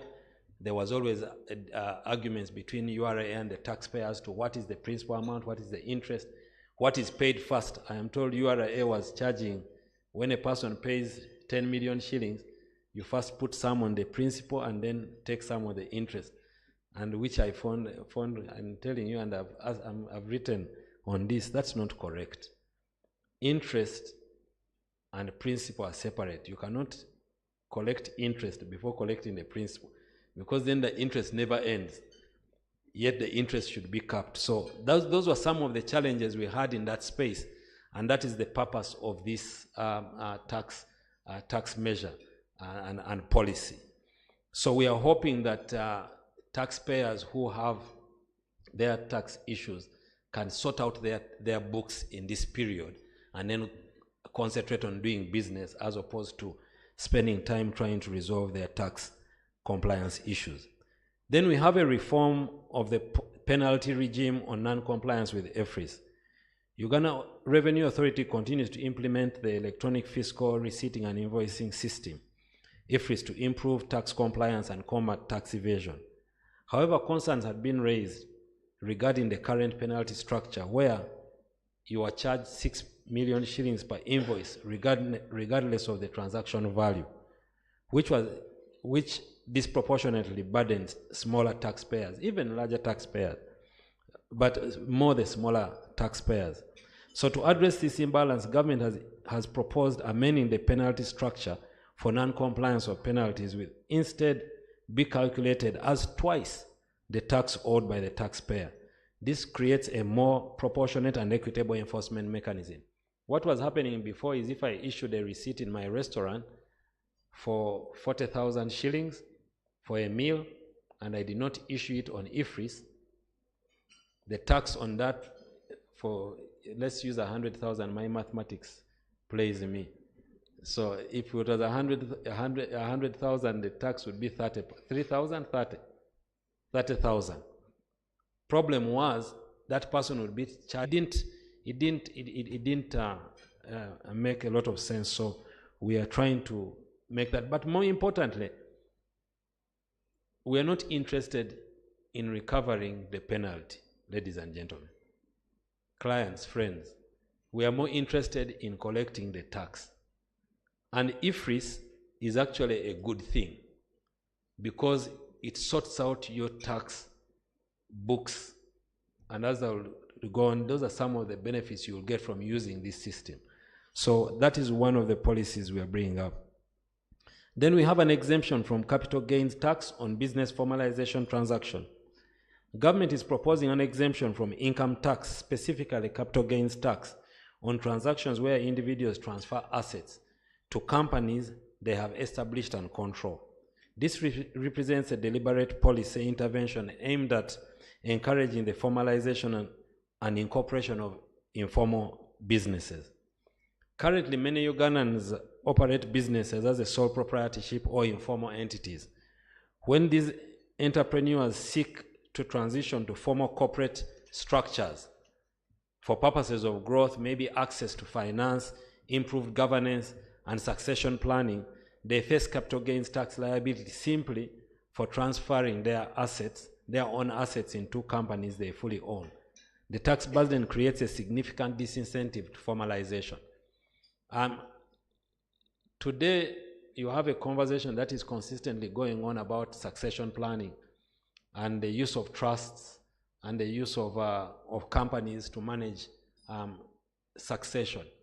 Now, that would mean that if I have two properties and I want to transfer them into a company which I own with my wife and my children in order to plan for the succession, instead of writing a will, I can leave them in the company and the business continues, then I would have to pay capital gains tax. So the issue for me would be, why would I even bother transferring these assets? So this is what this is. So the exemption, in our view, will remove the tax barrier and discourage and encourage business incorporation, improve access to credit for growing businesses, enhance transparency and long-term tax compliance, and enable businesses to grow through structured governance and better capital access. It also supports Uganda's long-term economic transformation by fostering entrepreneurship, strengthening private sector, and broadening the tax base in a sustainable manner. Then we have modest increases in excise duty on cigarettes and streamlining tax administration on beer. On cigarettes, the excise duty on cigarettes in Uganda has been adjusted in financial year, has not been adjusted since financial year 2017-2018, yet inflation has risen over the period. Therefore, the objective of increasing the duty is to align with the inflationary trends. That's the economic view of it. But I told you that we have regulatory aspects to manage certain activities. So those of you who have these activities, who participate in these activities which are highly undesirable, you can support us with the tax since you have the money and you want to spend it on this, please. The current excise duty on beer were set in 2017. At that time, the specific equivalent of 30% for the beer whose local raw material content excluding water is at least 75% by weight of its constituents was 650 per liter. Given the general increase in the value of goods and services over time, the effective rate of the liter became 900. This emphasizes the need to adjust the specific rate and the cumulative inflation over the 8-year period. But again, we have both the tax policy. But for the beer aspect, it is actually a tax administration issue, because originally it was ad valorem, meaning that you had to go through the process of computing how much would be payable depending on the volume and etc. Now it's a flat rate, so we know that for every beer it's 900 shillings and that's it. Introduction of an import declaration fee and domestication of infrastructure levy on goods imported for home use. This measure seeks to raise revenue for infrastructure investment, particularly a standard gauge railway, which is critical for Uganda's trade competitiveness. In addition, it will render imports more expensive, hence promoting import substitution and supporting local industry. So you hear this is import substitution. So you want to import, feel free import. But if you can get it locally, then it becomes cheaper. But also this is to align it with the policy, this African Community policy, which had been in place and has been implemented over the years. We have an establishment of an export levy on wheat bran, cotton cake, and maize bran. Government has proposed an export levy on selected raw material commodities to encourage local value addition, especially in production of animal feeds. I'll discuss this again with the hides and skins. At the moment, these products are exported as raw materials in the region, where value is added and imported into Uganda's finished products. Therefore, this proposal will enhance the value addition in agro-industrialization by incentivizing local processing and manufacturing of animal feeds and job creation in Uganda. I am sure all of you here have heard of ATMs, agro-processing, tourism, minerals including oil and gas, science, technology, and innovation. That's where the government focus is. Now, these inputs are important for making animal feed. And as you know, we need to lay the eggs. So the hens must eat in order to lay the eggs. So we are stopping the export of this.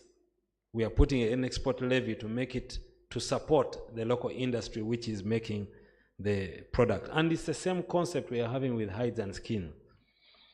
Income tax exemption on Bujagali, that one, it has been here with us. We have had a conversation about this over the years. The conversation is clear. We have contractual obligations.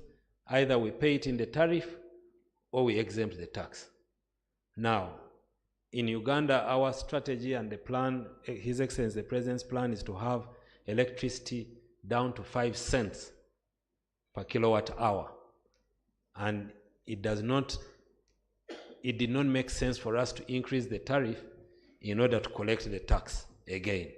So then we have a tax tax administration measure, which is designating the national identification number issued by NIRA and the registration issued by URSB as the official tax identification numbers. This measure intends to align Section 65 of the Registration of Persons Act with the tax administration system, which permits the use of NIN for tax purposes. In January 2022, URA issued a public notice requiring taxpayers to update their registration details by including the NIN, reinforcing the move towards unified identification system. Adopting the NIN and the URSB registration offers several benefits. Consistent identification. The NIN ensures continuity, remaining unchanged even when the taxpayer details such as names and addresses are updated. This minimizes the confusion and improves the accurate identification. Efficient data management using the NIN is a unique identifier, simplifies the integration of various data sources such as tax return, payments, and other relevant information. This facilitates easier cross-referencing, analysis, and reporting. Improved communication. The NIN provides a clear reference point, enhancing communication between URA and taxpayers through both digital and traditional channels, improving compliance.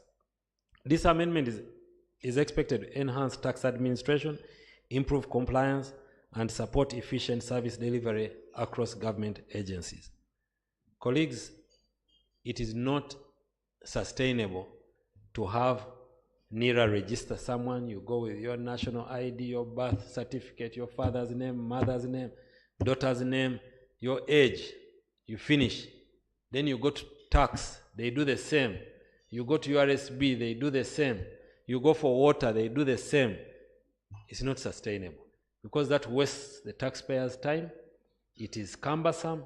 So the idea, the policy direction that government is taking, let's have one unique identifier so that your information is available and you can actually go out and use this as your unique identifier across the systems of government. I have had people arguing about data protection. How can NIRA give URA our information? NIRA is government, URA is government. Government has it. How will you know we gave them?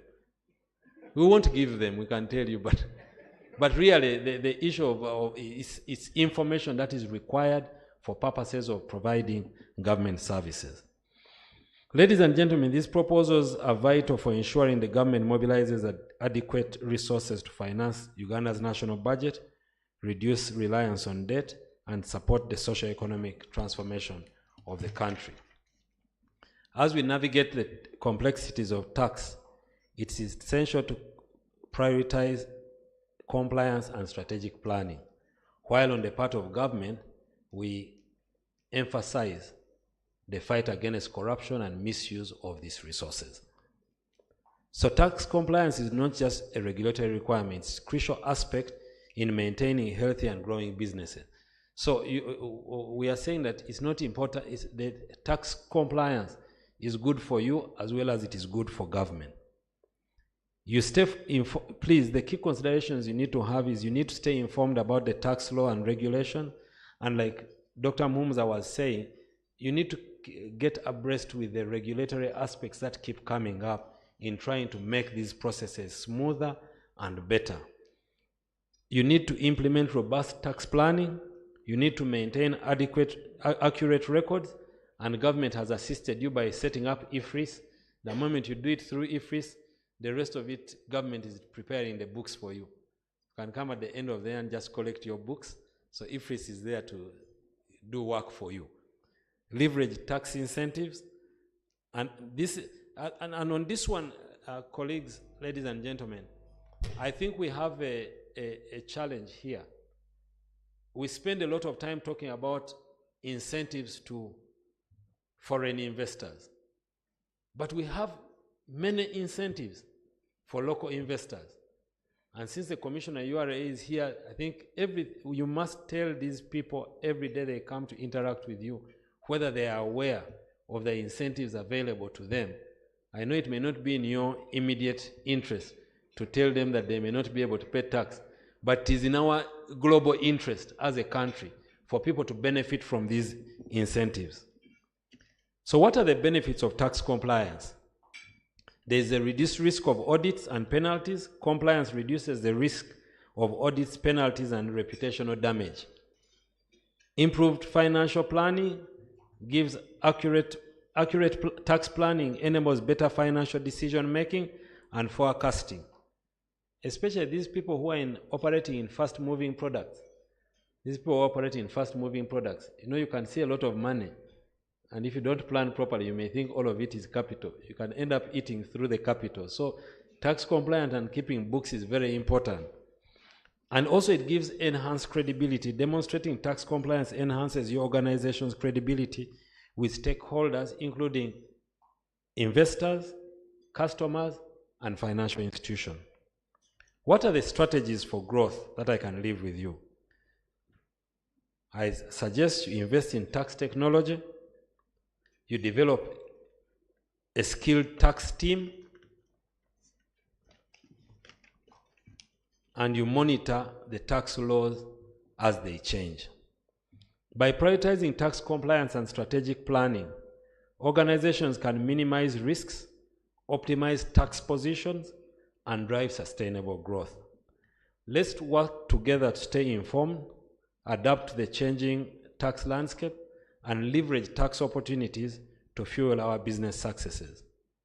Before I conclude, allow me to express my sincere gratitude and appreciation to the organizers of this year's tax breakfast, SM&Co advocates, BDO Uganda, and all your partners for their commitment for fostering constructive dialogue on these critical issues. How I wish the views that you get out of these breakfasts are shared with us as you invite us to speak to you. Normally, when we are done speaking, the dialogue happens, and no one shares with us what the outcomes or what the thoughts are. It's important for us in government to hear the views of you, the different players in the economy, to understand what challenges you have and how the same can be addressed. As I reflect on the purpose of tax reforms, I am reminded of the words of the Nobel Prize-winning economist, Joseph Stiglitz, who wisely observed, taxation is not just about raising revenue. It can be and has been an important instrument for shaping society, for determining whether we have more or less inequality, more or less home ownership, whether our economy grows faster or slower. These profound words capture the essence of our approach to taxation in Uganda today. Through the measures I have outlined above and others which I did not get the time to go through, we are not merely collecting revenue. We are actively shaping a more equitable society, encouraging entrepreneurship, fostering formalization, and laying groundwork for sustainable economic transformation that benefits all Ugandans. Thank you all for your attention. I say all this for God and my country. Thank you.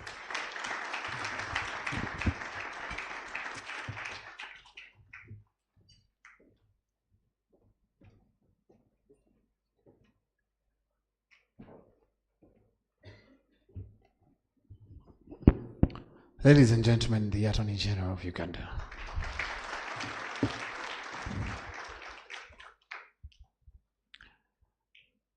In his comments, one that came out very clearly for me is the 3-year tax holiday for startups. Can we clap for that?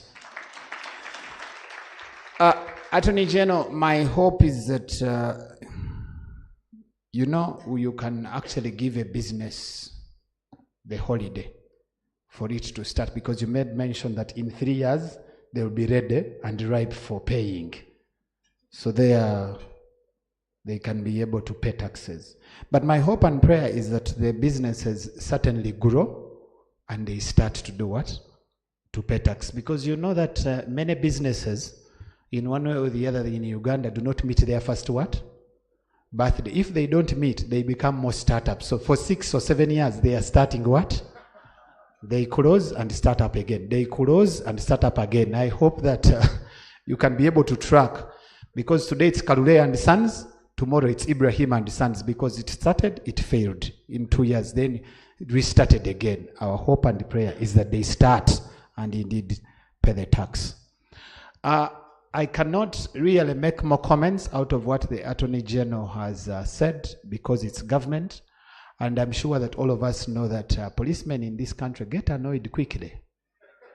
And if government sees that those that are on the scene are not very annoyed, the likes of the city, these ones in Kachi, the likes of PP, they bring JAT. So I'll stop there with my comments. Let's just clap for Attorney General again.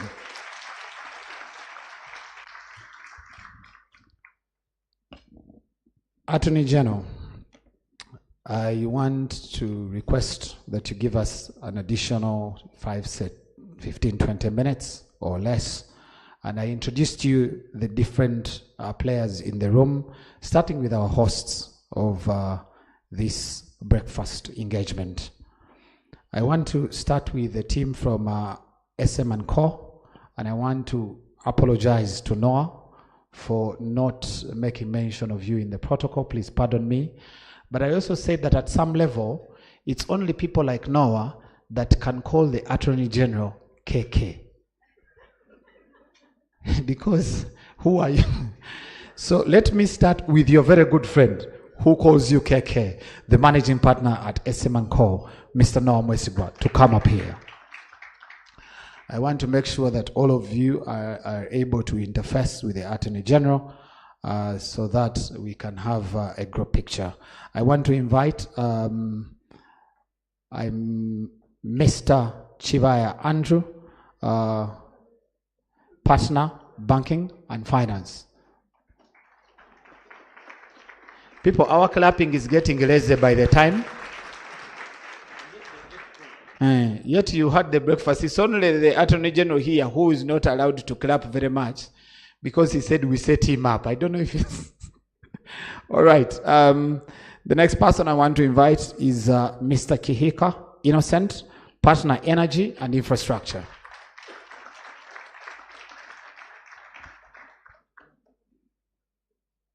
I want to also invite Mrs. Kusima Bridget Biaruhanga, a partner, corporate and commercial.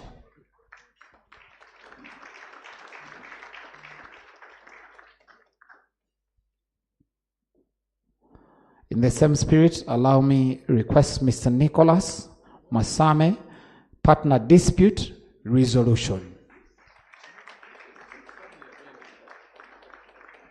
This one must be very, very busy because every time people are quarreling. It's either on who will be the heir, land issue, people are divorcing, I no longer love you. So this one must be quite very... in the same spirit, let me invite Mr. Ian Motiwa, partner, tax.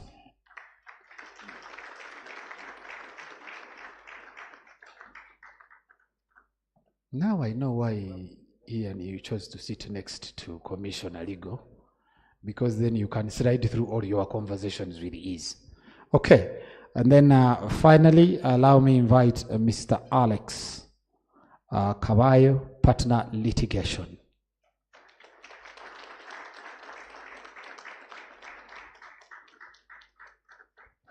Indeed, what senior counsel Shinobi talked about, that times have evolved. Today you see averagely all the partners are quite young. The other days when they call a partner, I'll not go there. Let's first have the first group picture. Attorney General, I request that you have a group picture in the middle, and then we can be able to proceed. Then I'll also invite the BDO team.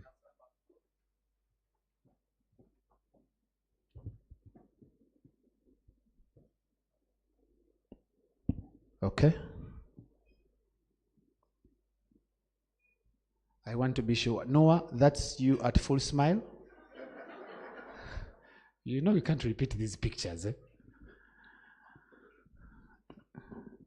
Okay. I'm hearing comments of Photoshop. But now I'm going to invite the partners with whom they have put this engagement together. Please don't leave. I want to invite now the BDO team. And in the BDO team, allow me start with none other than Mr. Makanga Kenneth, managing partner at BDO. Our clapping really. Allow me invite Mr. Nicholas Mushaventa, an audit partner.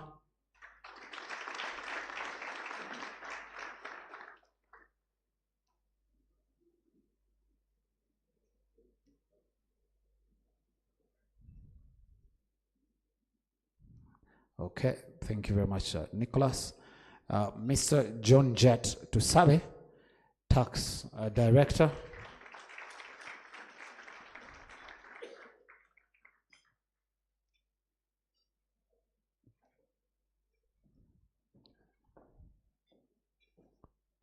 Okay, let's have the photo.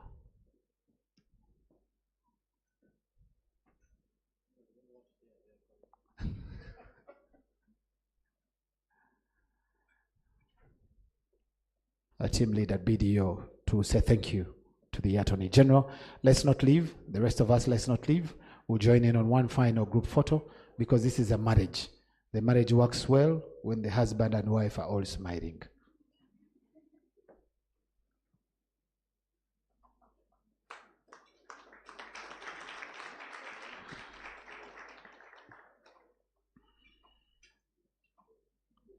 In the spirit of togetherness, as the hosts, can I now request the Attorney General to be in the middle, and then we sandwich him properly, BDO and SMCO.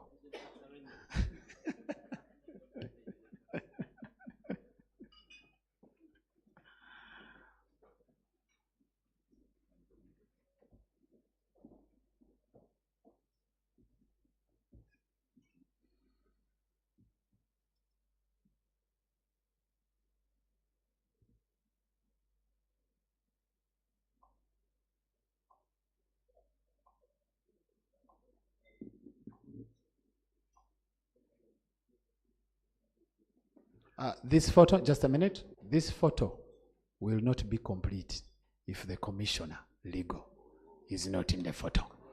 They would say they were on their event.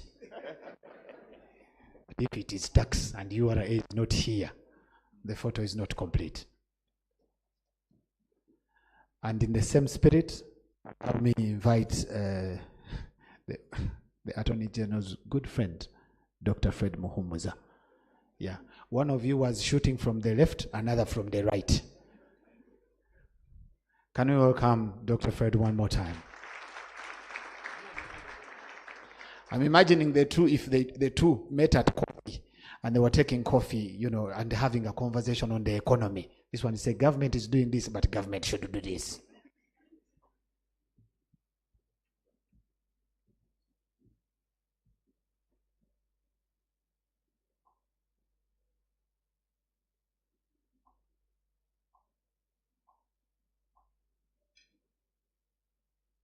The rest of us can take our leave.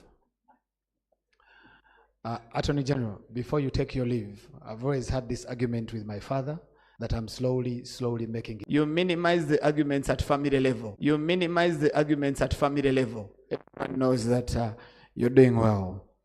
So ladies and gentlemen,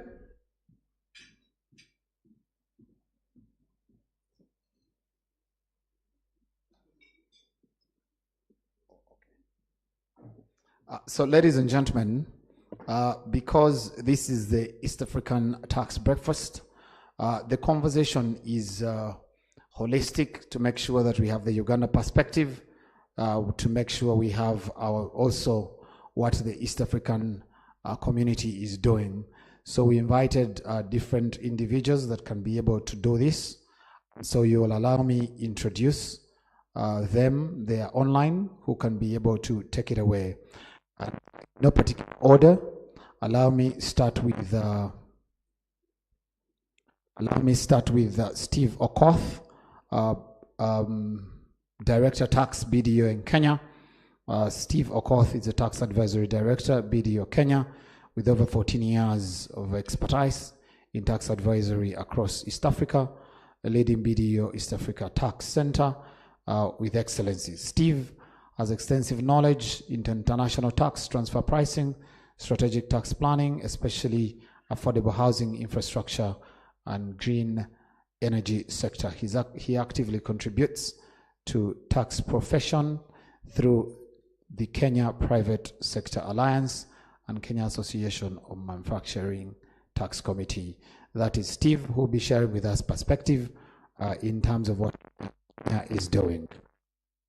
Then from the perspective of Rwanda, we have Director Tax BSO Rwanda, Rosette, who is a seasoned director with a decade of experience leading audits and private enterprise across the range of sectors, known for her technical knowledge in accounting standards, audit protocols, risk management, and Rosette continues to share insights, recommendations, and commitment for client satisfaction, fostering long-lasting partnerships.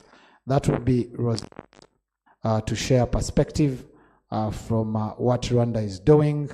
And then we have Rebecca from Senior Associate from DRC, bringing her expertise in financial management, tax consulting, and audit. Rebecca has gained valuable experience in South Africa, specializing in financial management, PR, and auditing. That will be Rebecca. And then Tanzania will have perspective from Senior Manager Tax, BDO Tanzania, from Aneth. Aneth is a Senior Tax Manager at BDO East Africa Tanzania, where she oversees the division of taxation. She possesses 15 years of extensive experience in taxation, and that will be Aneth to share perspective of what is happening at a regional level. Ladies and gentlemen, to start us off with from our digital platform, from the different perspectives, we please allow that we start with the Tanzanian perspective. Now let's start with the Kenyan perspective of the overview of the proposed tax laws in Kenya. And I'd like to invite the Director Tax BDO Kenya in Steve Okoth to take it away. After this, I'll then invite Edwin from BDO to share more insights around this. I want to welcome again our online audience that is growing to a level of about 300 participants. Thank you very much, and please stay logged on as we continue to have views from the East African perspective. Steve, over to you. Good morning, everyone. Thanks a lot for this opportunity to speak to the business community in Uganda, and of course, other people who are joining online, some of whom are joining from other countries, not just Uganda. I would have loved to be in Kampala today, but now I'll just join you online.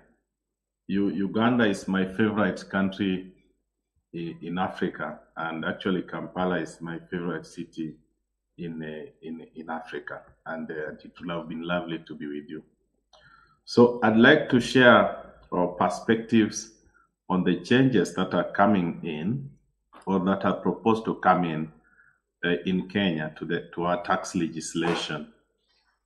And a few of them, I'll just pick the critical ones of interest, and especially given that many multinationals or many companies that are operating in Uganda have their head offices or their regional offices in Kenya. So what happens in Kenya really affects the going-ons in the entire Eastern African region.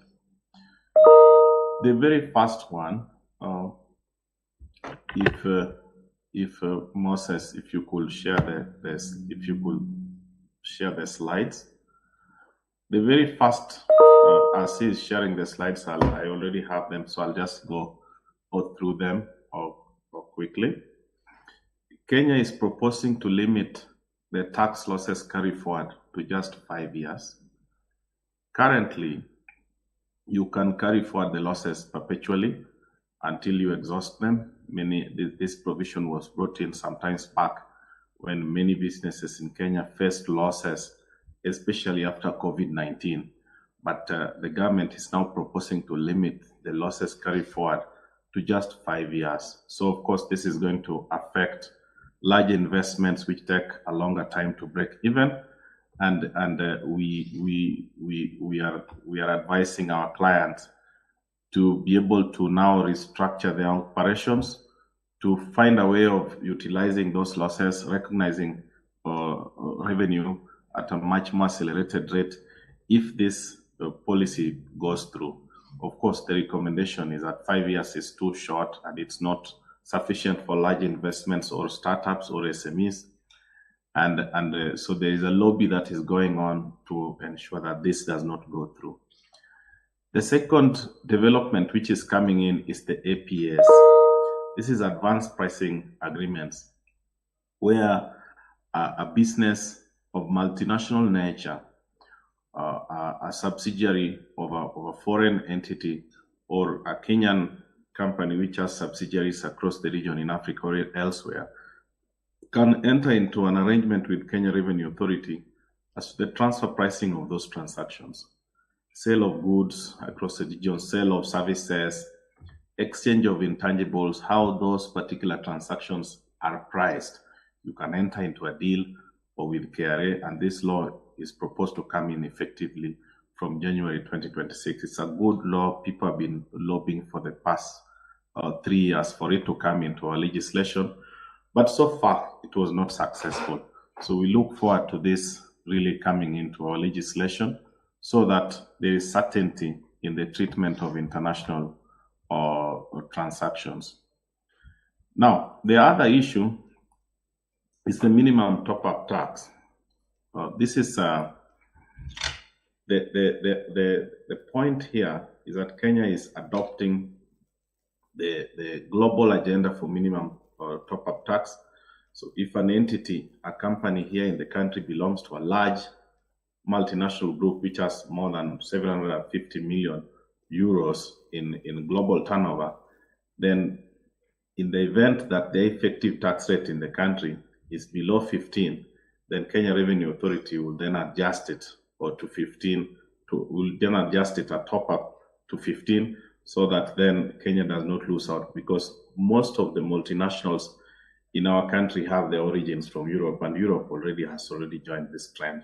So this is really what it is. It's likely to affect some of the major investments. There's going to be a fine-tuning. A lot of discussions are taking place so that this is fine-tuned to avoid impact on incentivized programs, for example, special economic zones and export processing zones, and special operating frameworks and such arrangements, so that they are not affected. So the lobby is going in so that this is adjusted, and we don't have a situation where investment is upset or investor confidence is shaken by the coming in of this particular legislation.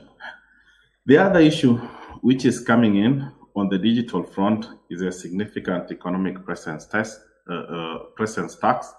SEP, and this law is already with us.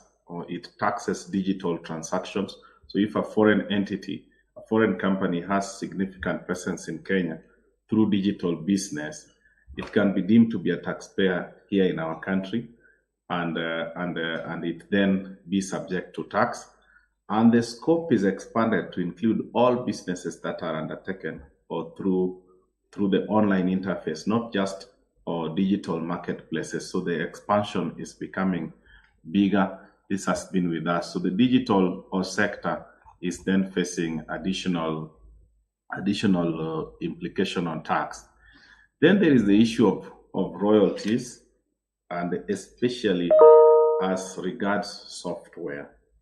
So currently, there is withholding tax on software. Software under Kenyan law is regarded as royalties. It's defined as a work of which is patented and which is really defined as royalty. And there is a 5% withholding tax if you're paying for software and utilizing it from a Kenyan supplier, a resident supplier, and if you are paying a non-resident supplier. And many of the people who consume large or high-value software are actually importing them.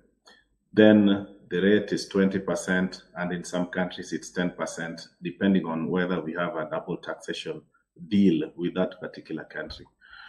But now the proposal here is that in the entire value chain, not just the final user of the software, but in the entire value chain, the distributor, the wholesaler, the people who add value to it will also now, every time they're being purchased from, there is going to be this withholding tax implication.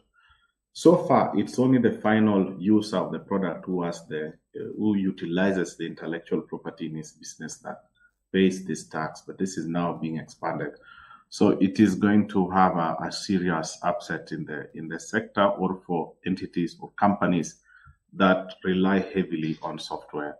So these are the key changes in terms of income tax.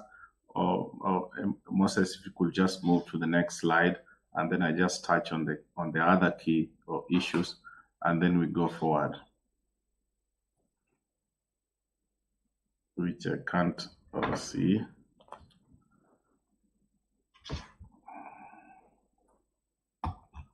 So in terms of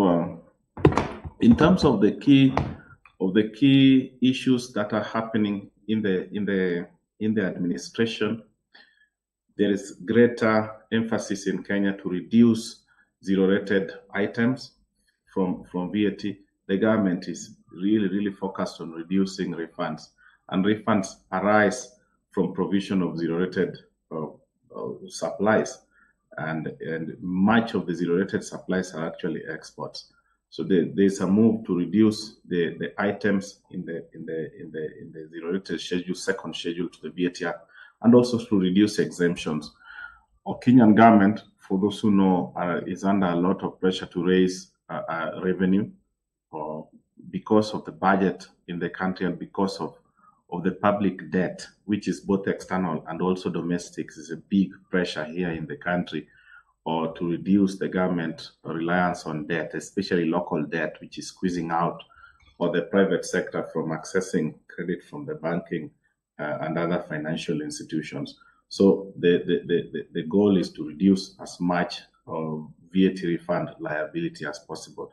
Currently, Kenya Revenue Authority owes the market more than 130 billion Kenya shillings in refunds. This is approximately $1 billion, which they owe the market, and they're paying very little of it, or just about less than 3% of that per month is what is being paid. So you can see they are trying to reduce this obligation as much as possible. In terms of the mega trends that are happening in the country, which are common with East Africa, these are trends in taxation which are affecting businesses in Kenya, but they affect businesses across the region. There's more emphasis on compliance with international tax obligations, and this is real pressure being driven by KRS International Tax Office on the requirement for people to table or transfer pricing or documentation and to comply with transfer pricing or legislation, and the aggression that transfer pricing audits are taking. Huge assessments are coming through. So international tax is an area of risk in the country, but it is also an area of risk across the region. We see disputes in Uganda, in Tanzania. We see more aggressive action in Rwanda. So this is an issue for business to ensure compliance. And really, the way to go in terms of managing that risk is to just have very good documentation and very good work. Our BDO team has very robust international tax team, and we share resources across the country. We use some of the databases that are used by the revenue authorities across the region. We share a lot of knowledge, and we have a lot of success in terms of ensuring disputes don't arise by managing the risk, and also in terms of resolving some of the largest disputes. So that is one area. There's more focus on customs. The customs legislation as well is uniform across the region. So businesses, to manage the pressure that is coming from the customs officers and the assessments that are coming out of that, the strategy really to go with is to ensure that if you are dealing in products that are susceptible or to dispute in terms of classification or in terms of valuation, then you can go in straight and have a customs ruling, a private ruling, or negotiated. And if you don't agree, it can even go up to the World Customs Organization. These countries, including Uganda, are members of that union. And then you can have clarity as to how your product will be classified and what valuation will be affected. So this is another area, and that really is the way to manage it, and it works very well. Other issues relates to digital transactions are coming under intense pressure.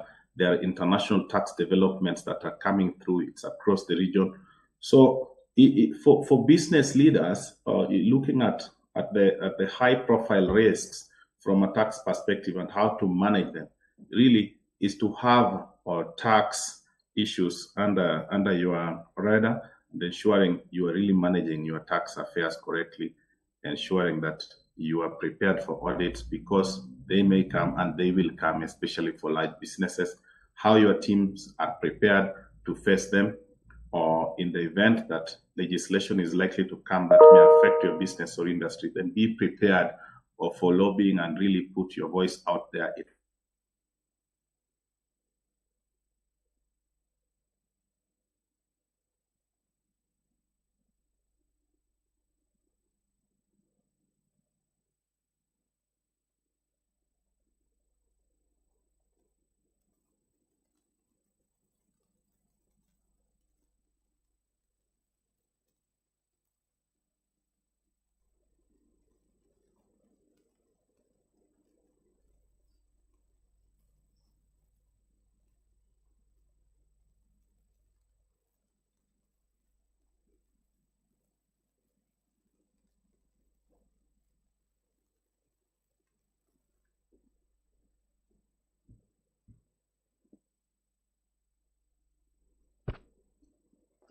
You know that part where you ask yourself, who is to blame?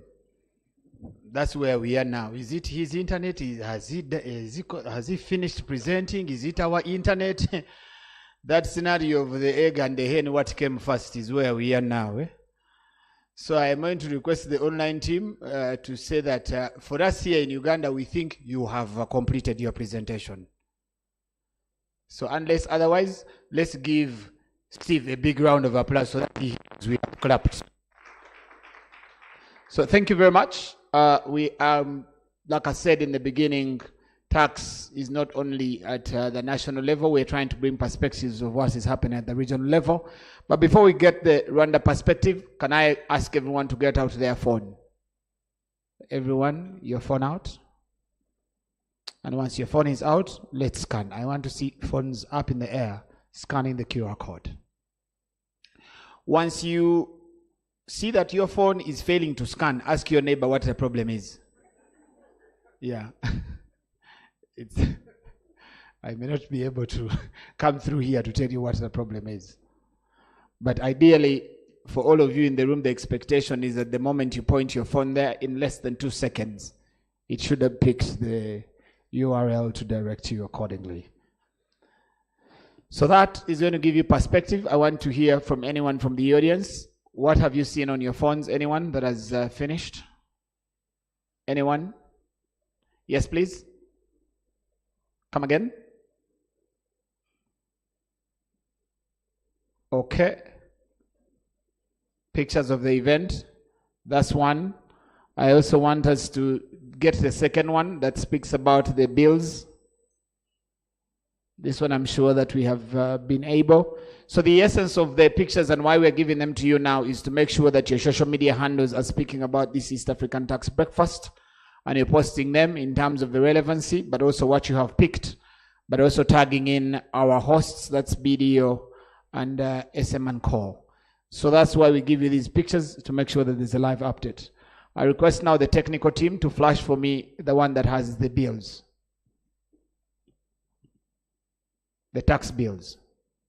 The one we started with early in the morning.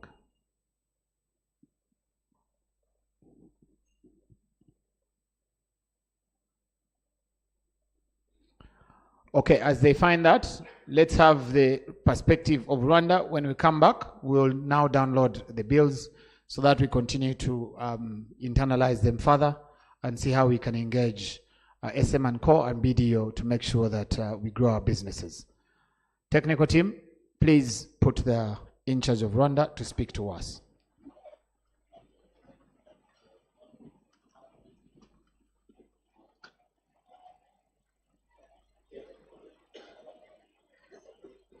Rosette, over to you. Protocol observed. Good morning.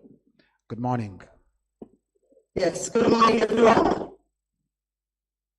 Yes, I would like to take you also through the key changes which are upcoming in the next fiscal year, starting in July 2025. So, I will start by the income tax. There are mainly 3 points which are going to be checked. First is on capital capital gain tax. The capital gain tax is changed in two ways. One is on the rate. The rate will be increased from 5 to 10%. And of course, the payment schedule is also being changed to monthly basis. It used to be it's like when you have a gain, a tax gain to be paid, then it means you will file unpaid. However, the scope is also being increased from not only shares, however, it will also go to licenses, debt instruments, options, and guarantees. All those will be part of capital gain taxes. Another change is on the gross digital service revenues. They also be taxed at 1.5%.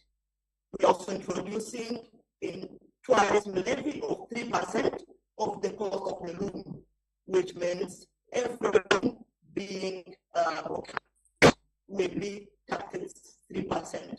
That means the cost of accommodation here in Rwanda is going to be slightly increased. If you are planning to visit us, kindly take into consideration. We also changing something on the component taxes, where CIT is removed. However, the withholding tax will be increased from 15 to 25%. On value tax, one key changes is that they are reducing the exemptions. For example, the exemption on telephone will be removed. The exemption on ICT equipment will be removed. Exemptions on transport by will be removed. And of course, the exemption on infrastructure will also be removed, which means telephone equipment, service, transport service of goods by road, and fuel will start paying taxes. And on excise duty, another change is on excise duties, where the duty on beer is going to be increased from 60% to 65%. However, the beer which is locally made, which has 60% of local raw materials, will also increase from 30% to 40%. The collections and payment of excise duty will be moved from 10 days to monthly basis. There also an excise duty being introduced on cosmetic and beauty product, and that is 15% of the value.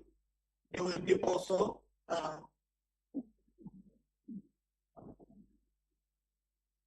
sorry, can you hear me?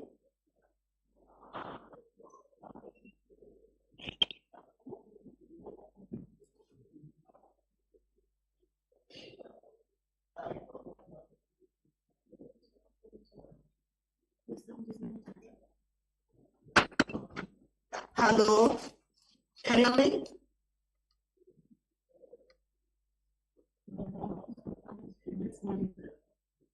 Can you confirm if my sound is fine now?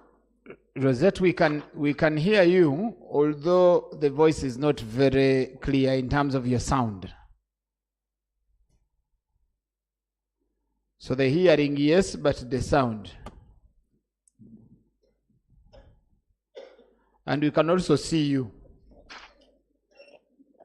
So that position is good enough. Thank you. Okay.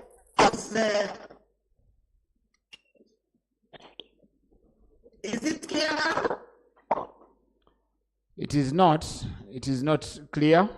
So what we're going to do, Rosette, let's give you a bit of time. I don't know if you can be able to address your sound. I'm going to request our technical team to allow you some minutes to correct the sound so that we can be able to now get you back online.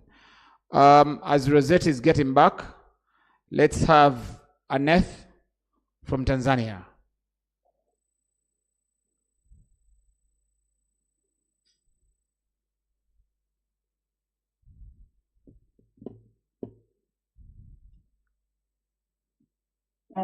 Greetings to everyone in this forum. In Tanzania, the finance bill is yet to be released. It is expected that it's going to be released after the Minister of Finance reads out the national budget on 12 June 2025.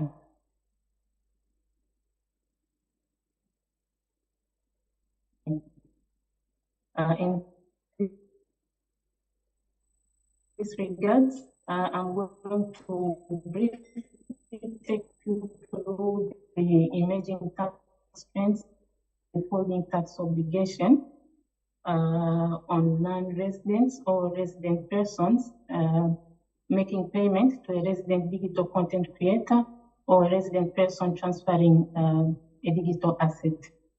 So the tax law was introduced last year by the Finance Act, which was effective on 1st July 2024, amending the Income Tax Act.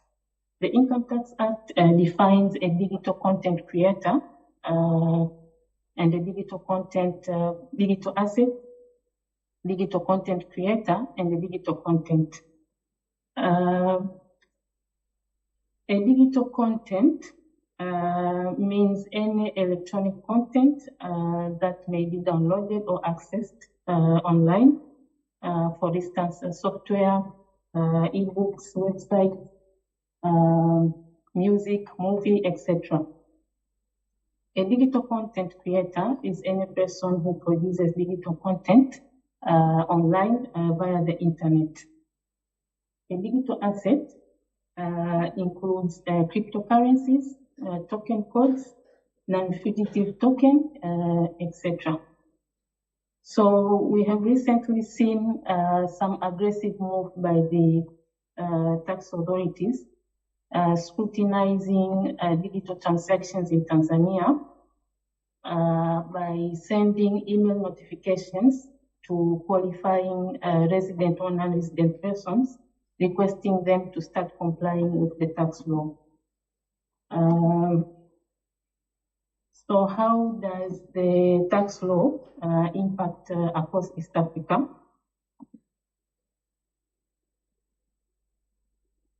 To give an example, a qualifying non-resident business person from Uganda, who can be an individual making business or a business entity making payment to a Tanzanian resident digital content creator or payments for transactions involving digital assets, they will be obliged to comply with the tax law by registering for a taxpayer identification number, which is can be done through the TRI website, deduct 5% withholding tax when making payments to a resident digital content creator, or deduct 2% withholding tax upon making payments for transactions involving a digital asset. In addition to tax payment obligation, the qualifying person will also be obliged to file monthly withholding tax returns along with the tax payment to be done by the 20th of the month following the month to which the payment relates. It is imperative that all qualifying persons start to comply with the tax law so as to mitigate non-compliance exposures with the tax authorities, such as imposition of interest and penalties for non-compliance. Just to give some more insight on digital transactions in Tanzania, there was another law that was introduced in 2022 requiring non-resident persons providing electronic services to resident individuals in Tanzania or resident non-VAT registered persons to pay a digital service tax at the rate of 2% and the VAT at the rate of 18%. To move to the second agenda, it is with respect to the increase in minimum wage for public officials, which was announced by the President of Tanzania on May 1st, 2025, which we expect it to be effective from July 2025. The monthly minimum range has been increased from 370,000 Tanzanian shillings to 500,000 Tanzanian shillings.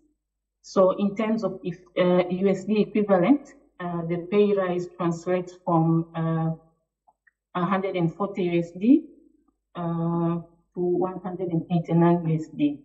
So mainly the increase in minimum range was the minimum pay for the public officials was mainly driven by the fact that Tanzania is doing better in terms of economic performance, whereby currently our economy is growing at the rate of 5.5%, but also because of the dedication that has been shown by the Tanzanian workers.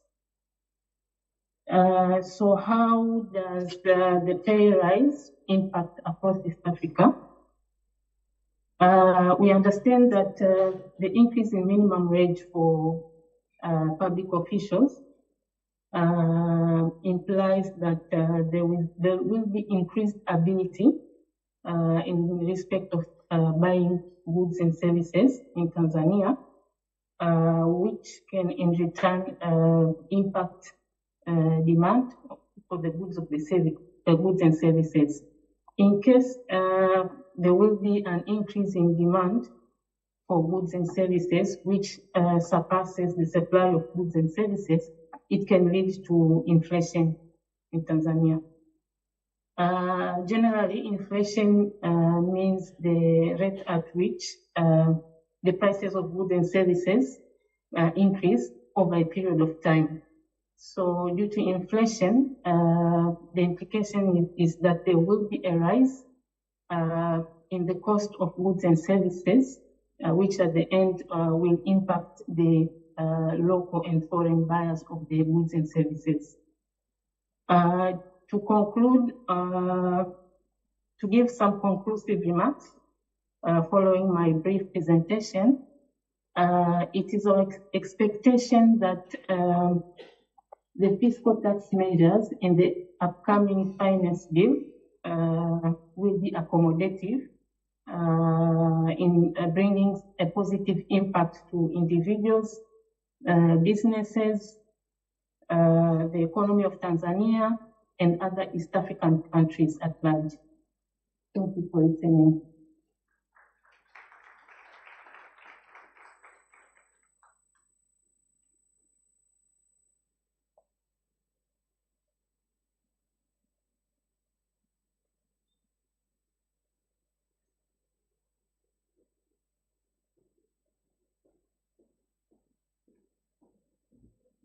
Very, very good. Another big round of applause.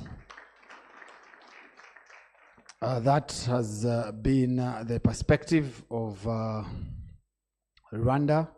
So I want us to now move to finally Tanzania for our online audience. And then we'll finally do the Uganda perspective. And then we can be able to call it a day. We should be able to do this in the next 15 minutes.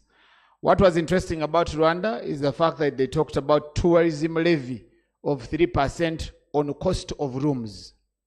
I said that can only work there. Because for us here, the rooms, they don't even have levy, but we are not entering them. How about if now you add levy? We'll just leave them alone. So quickly, let's have the Tanzanian perspective from our next speaker, and then we can have the Ugandan perspective finally.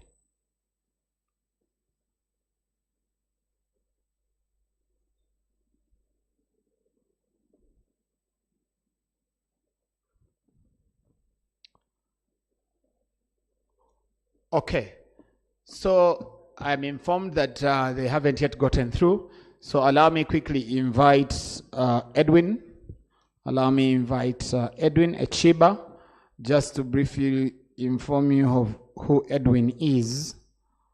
Edwin Michael Echiba is an advocate and a tax consultant who currently works with BDO East Africa as a tax legal specialist. He handles legal and tax dispute resolutions service line at BDO. Please welcome Edwin to now handle the Uganda perspective. Can we clap for Edwin as he makes his way to the stage? As Edwin makes his way to the stage, can we play a simple game called Stand Up, Sit Down? Stand up. What's the name of the game?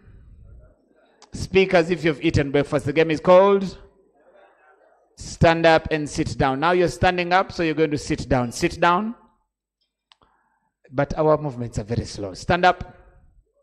Okay, so that we've mastered very well. We are going to tweak it a little bit. To stand is to sit. To sit is to stand. We are going to add one more element, which is to clap. And to clap is to stamp. Are we on the same page?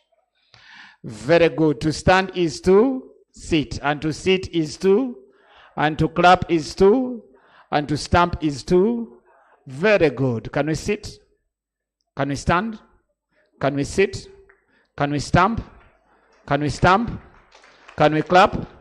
Can we sit? Can we stand? Thank you very much. I think let's see it. Some of you stayed in the middle there, in the middle with a fear of doing a mistake. Thank you.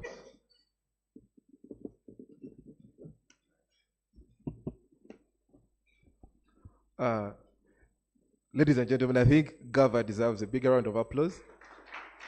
Not only Gava, but Gava and my colleague Rachel as well. They've done a tremendous job of steering the debate this far. So Gava and Rachel, kudos. But also a big round of applause to you, our dear clients, colleagues, friends. You've kept the time. You've been this patient, so thank you as well. So ladies and gentlemen, the debate went regional. We had snippets, Rwanda, Tanzania, DRC, but we need to bring the debate back home. We are home, so we bring the debate home. We're taking a deep dive on the Ugandan perspective. And joining me to take a very keen dive of the Ugandan perspective is a very formidable panel of two esteemed gentlemen, notable practitioners in their might, and they come from both the firms that have put together this. And the very first gentleman that will be joining us on the stage is a partner. He's a tax partner at SM & Co. He heads the tax desk in there, but notably he brings a wealth of experience in tax practice. He previously worked with an audit firm, a Big Four, but also he worked with another equally bigger firm, and he's quite competent to speak a thing or two about tax. So ladies and gentlemen, please join me in welcoming Ian Mutibwa. Ian Mutibwa is our very first panelist. Colleagues, Ian deserves a bigger round of applause. Ian is coming from SM & Co. For those who might not be knowing, SM & Co is a top tier firm. These guys are in tier 1, so the hand clapping should be quite profound. So Ian, you can take a seat. Thank you very much, Ian. Colleagues, the East African Tax Breakfast is a marriage of two formidable firms, and the other firm is equally giving us a profound tax consultant as well. The other firm is BDO East Africa, and BDO East Africa will equally honor to have the gentleman who steers the tax function at BDO East Africa. And this gentleman equally brings a wealth of experience. He's quite profound in this space. He's worked with the Revenue Authority. He's equally worked with a Big Four audit firm, and currently he leads the growing and the dynamic tax function at BDO East Africa. So colleagues, friends, ladies and gentlemen, please join me in welcoming John Jet Tusabe.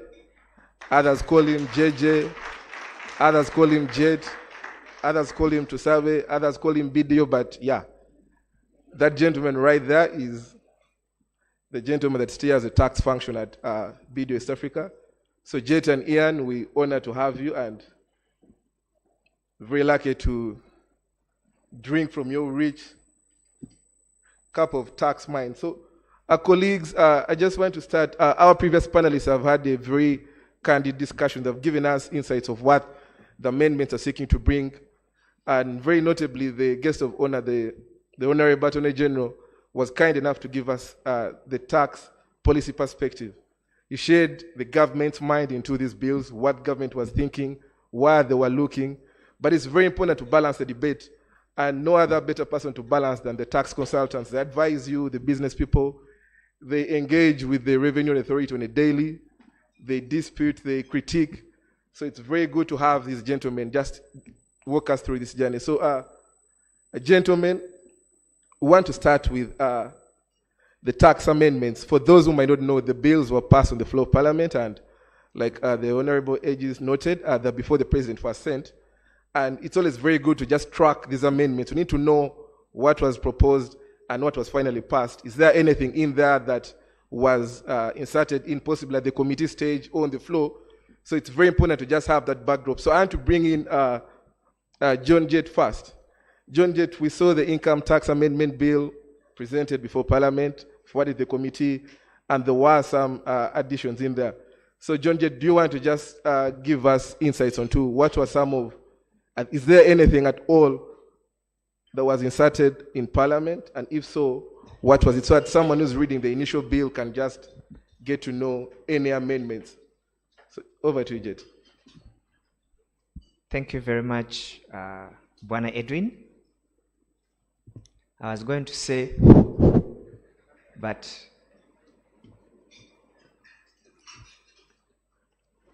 the bit of income tax, there was less change that was made to it. Parliament passed most of the proposals in the bill. The key adjustment that was made to the bill was to clarify on the capital not having to be registered. Because the way the bill was worded, for the exemption of 3 years for a small business with a capital of 500 million, the way it was worded, it created an ambiguity whereby one could think that it has to be registered for you to qualify for the exemption. So they have adjusted the text to make it clear that it is the business itself that has to be registered, not the capital. Because we have various forms of businesses, some of which don't require capital registration. For example, if you registered a sole proprietorship, it doesn't have a capital registration, but it has to be registered, the business. So they have clarified that, and that means that for anyone who is going to qualify for the nice exemption KK told us about, you have first to formalize, to register with URSB. If URA found you doing business, you are not registered, and then you are saying, I'm a small business, my capital is below 500 million, you wouldn't have met the criteria of registering the business. So anyone who is intending to benefit from this exemption has to first formalize their business by registering it. Thank you. Thank you very much. Thank you very much, Jett. At least we get to see that there is something we need to take keen note of. Thank you very much, Jett. And to bring in Ian. Ian, the External Trade Amendment Bill was also one of those contentious ones. Yeah, it seeks to increase the cost of importation. So Ian, could you just elaborate and clarify to us, was there any amendment before Parliament? And if so, what should our dear clientele out there take note of, particularly the External Trade Amendment Bill? Thank you, Edwin. Good morning, ladies and gentlemen. Still morning, yes. So the External Trade Bill was part of the amendments. Most of them were passed, but one of the amendments that brought a little bit of trouble was the definition of what home use would be. So what that bill did is to, first of all, domesticate the 1.5% infrastructure levy, but also introduce a 1% importation duty to aid in infrastructure programs for government. So one of the debates on the floor of Parliament was what home use meant. And Parliament has adopted the entire bill, but with modification on a definition of home use. So home use means importing a good for use in the customs territory of a region. So you're not importing in transit, you're not importing goods for re-export, you're importing for use in that particular country. That's when you pay the 1.5% and the 1% duty that's supposed to be levied. But the rest of the bill as it was, and I think you've scanned the QR code, was passed in its entirety. Thank you, Ian. I think it was good of us to have that defined. Very many times tax disputes can turn around just the definition of a word. So thank you, Ian, for that clarity. John Jett, and to bring it back to you, the Tax Procedure Code Amendment Bill is always a very contentious thing in the tax sphere, because it always codifies all our tax practices. But this time around, was there anything that the parliamentarians deemed it fit to tweak, to amend? Were there any amendments of the floor of Parliament, particularly on the Tax Procedure Code Amendment Bill? For the Tax Procedures Code, there was not major change on the text of the law. It was largely passed. And I just wanted to comment on the aspect of waiver of interest. That was passed, but it's important that businesses know that that waiver is going to apply to only interest outstanding up to June 2024. We're already in May 2025, right? So meaning that interest that accrues from July 2024 to date when you make the payment up to June 2026, when you have made the principal payment, is not covered by the waiver. We tried to engage the Finance Committee on this. We had hoped that they are going to tweak the text so that the purpose of removing interest is fully taken care of for that period as well, but it hasn't been. So if we urge you to, if you have some cash to utilize this waiver, make sure that you don't wait for June 2026, because interest will continue to accumulate on your ledger, and that interest component from July 2024 will not be covered by the waiver. Thank you very much, Jett, for that clarity. Yeah, that's always another contentious issue in the tax space. Interest waiver is always a key one. Ian, and to bring it back to you, the hides and skins export duty amendment bill was quite a unique one. We've hardly had changes in that space. Yeah, but this time around we saw the government taking interest in that. Do you mind walking us through? Was there any amendment in this line as well that our dear clientele should take keen note of? Yes, thank you, Edwin. The hides and skins brought in an exemption, took out an exemption regime for export of hides and skins. That has been upheld by the Parliament, but they've also made a little bit of tweak where they are putting an $80 levy per kilogram on export of hides and skins, and also glue stock. So even glue stock has been included in that. In that, so they have deleted most of the clauses that gave exemptions, and they have charged duty on export of hides and skins unprocessed.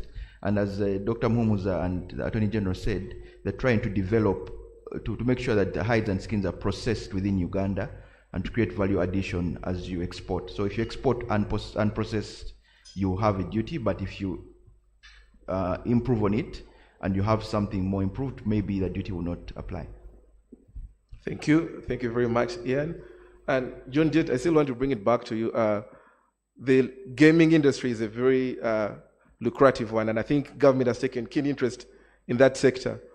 And I think in the Tax Procedure Code Amendment Bill, there was something to try to manage this unique sector. So there could be a client in that space, there could be someone who does work for client in that space. Was there anything around the gaming sector this time around that our dear clientele should take keen note of? Yes, in the gaming sector, as the Attorney General mentioned, there is a fundamental change to the gaming industry, where a centralized system which will be tracking payments made by the gaming entities. Those payments will have to go through a system that is centrally regulated by the Bank of Uganda. And all gaming companies have to be connected to that system. So you can call it the IFRIS of gaming, whereby they are going to, for you to transact, to do gaming business, you have to be on that system. Call it the IFRIS of gaming.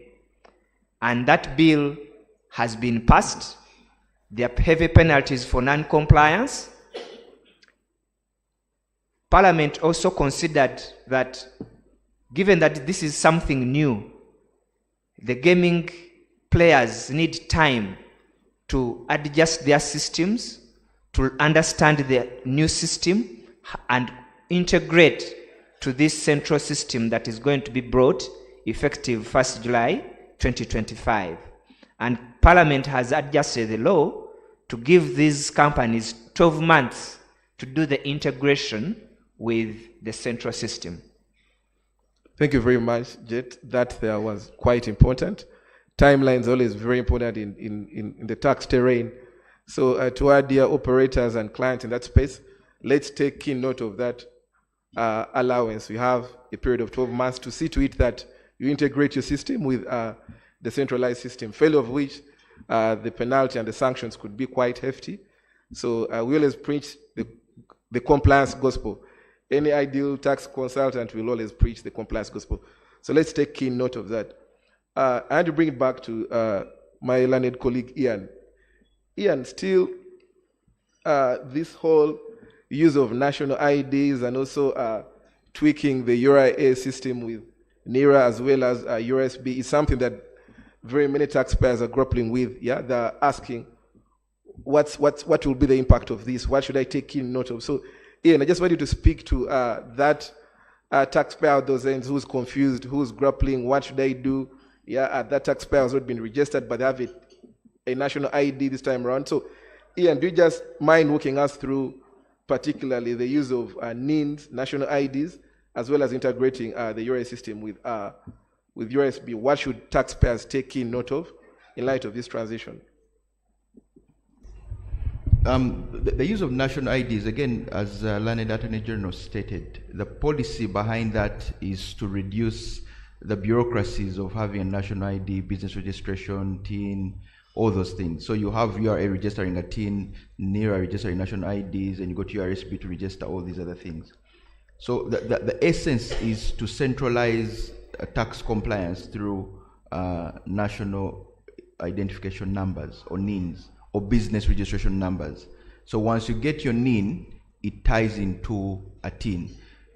It is an administrative measure, but also a tax compliance measure. So when you get your NIN, you essentially have a TIN. Most people don't want to get TINs because they're not in business, but now you have a TIN by having a NIN, or by registering a business, you will be automatically linked to the URA. So tax compliance goes a little bit higher with that measure. It has been approved, and it's one of the measures that have not been taken out of. I'm keen to see how it will apply. I think they brought in such a time where most national IDs are expiring. So at a point of renewal, you will be linked to that. Now, some of you have already renewed your national IDs or lost them. So I'm keen to see how that will play out for those who still have longer periods in national IDs. Thank you very much, Ian. I think that's something we're going to keep a very keen look at, and we see how it plays out, because it has bigger ramifications. John Jett, you advise taxpayers and you engage very many businesses on a daily. There was this 3-year exemption. I just want to pick your mind. What's the view of very many taxpayers and businesses that you support? What's your view? Is the 3 years appropriate? What's the experience? What are the taxpayers? What are those businesses telling you? Is that something, should you have considered maybe 5 or 10? What's been your experience with the taxpayers?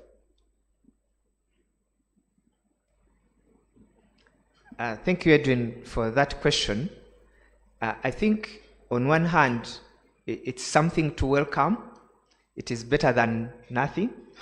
It's not going to change It's not, I wouldn't call it a game changer, but it is something that you can start with. If you've started a business and is making profits in year 1, year 2, or year 3, this is very welcome. But if you're starting a business whose profitability happens after 4 years, you have no reason to celebrate about this exemption. Because even without it, you wouldn't pay income tax because you're in a loss position. You'll be carrying forward your losses up to 7 years.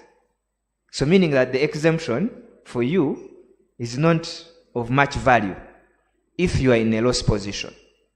But if you are in a profit position in the first 3 years of your startup, this is something to celebrate and welcome. But at the same time, if you want to utilize this exemption, you need to be ready to comply going forward after 3 years. Remember, the catch is you register first your business. The practice where people do business and they are off the radar of URA, they are not registered, and then they are giving you a catch, a kanyevwa. Please come, formalize, we have this for you. After 3 years, the expectation is that you're going to start complying and paying when you have profits and keeping records. So the recommendation is, with the coming in place of the information systems, of NINs, of business registrations, you can no longer do business in Uganda when you are not complying. So it is better to start streamlining your businesses, streamline them, formalize them, and do tax planning. Engage your advisors, engage your lawyers to guide you on how to handle your tax affairs in an efficient way within the law. Otherwise, the penalties that are there for non-compliance are going to take you out of business when the taxman comes, because they have been empowered with a lot of data access that they'll be able to use. And maybe what wasn't mentioned by the commissioner in the morning is they have hired over 1,900 new people, which is more than 50% of the existing staff numbers. So where do you think those guys are? Who are they going to look at? Not someone outside Uganda, in Kenya. It is us, the business people. So that means that we need to organize our affairs such that we comply, but at the same time do tax planning. Thank you. Thank you very much, Jet. Edwin, maybe if I may add from what Jet is saying, the URA is coming with a carrot, but there's a stick behind that carrot. And we've seen increasingly that there have been prosecutions, criminal prosecutions for tax evasion and tax offenses. The law provides for penalties, even up to imprisonment of 6-7 years. So what Jet is saying is that where we're going is there's a carrot in front of us: start up a business, get 3-year holiday, but without compliance, you are going to face even stiffer challenges if you're not tax compliant. Thank you very much, Ian and Jet. So I think for the English speaking, Ian says they're giving a carrot. For us, the Luganda speaking, Jet says they're giving a kanyewa. So whether it's a carrot or a kanyewa, let's be very aware of the taxpayer, the very cunning of the tax authority and the government. They're very cunning, but the non-compliance comes at a very hefty cost. So our colleagues, this is a discussion, so feel free to note down your question. You're going to give an opportunity to pose a question or two to any of our panelists over here, so feel free to note down that question. And our dear colleagues joining us online, we see you, we take keen note of you, so feel free to equally drop a question in the Q&A, in the chat box. Our IT team is taking keen note of. We shall indulge you. Ian, there is an interesting question that came in from someone in the audience. I was saying this exemption is coming in for startups, but someone is asking a very basic but important question. What is a startup? It could be something very contentious. What is a startup? Someone is out asking. So I know you've worked with very many startups before. You've advised businesses on a daily. So in your rich experience, what would you define as a startup? That's a very difficult question to answer, but I'll try to give it. I'll look at the law as has been passed. It says a business registered after 1st July 2025. That's what they call a startup now. Whether or not you've been doing business before and you've been informally doing business and you register after 1st July 2025, you could say I'm a startup. It could be a fresh business. It could be a business that is registered and brought under. Now, whether it's any of the two, what the policy is can we bring everyone under the tax law? So you come as someone who says, I've been doing business informally for last 5 years, now I'm a startup. They'll listen to you, but what you've brought yourself into is the tax compliance regime. So the rationale behind that is that, and there'll be probably case law defining what a startup is. Is it something that has been registered before? Is it something that has, is it something that has been operational before?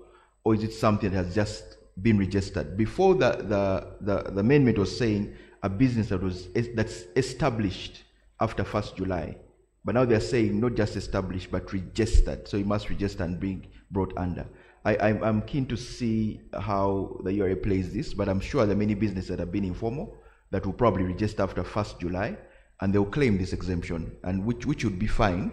But are you really a startup? You're just someone who's just really registered. So definition of a startup would probably come in handy, but it will be probably a case law that will define that. Right. Thank you, Ian. Certainly, we're seeing there is going to be a disconnect there. There's going to be a disparity with the Revenue Authority. What is a startup? Where do you draw the divide? So that's something we shall keep a very keen lookout. We see what the Revenue Authority takes as a startup. John Jett, there is also another question from someone in the audience, and they're asking, now with this whole exemption for businesses that have an investment capital below 500 million, they're asking, how will this then affect the presumptive tax regime? In light of this whole exemption for businesses that are around, that have an investment capital not exceeding 500 million, they're asking, how will this then affect the presumptive tax regime? So the presumptive tax regime is not changing. If you're a presumptive taxpayer and you've established or registered a new business after 1st July and your capital is below 500 million, then you qualify for the exemption. Of course, there will be returns that you have to file in order to demonstrate to URA that I'm within the threshold for the exemption. So it's not just that you simply say, no, for me, my business is small. It's small. What shows that your capital is below 500 million?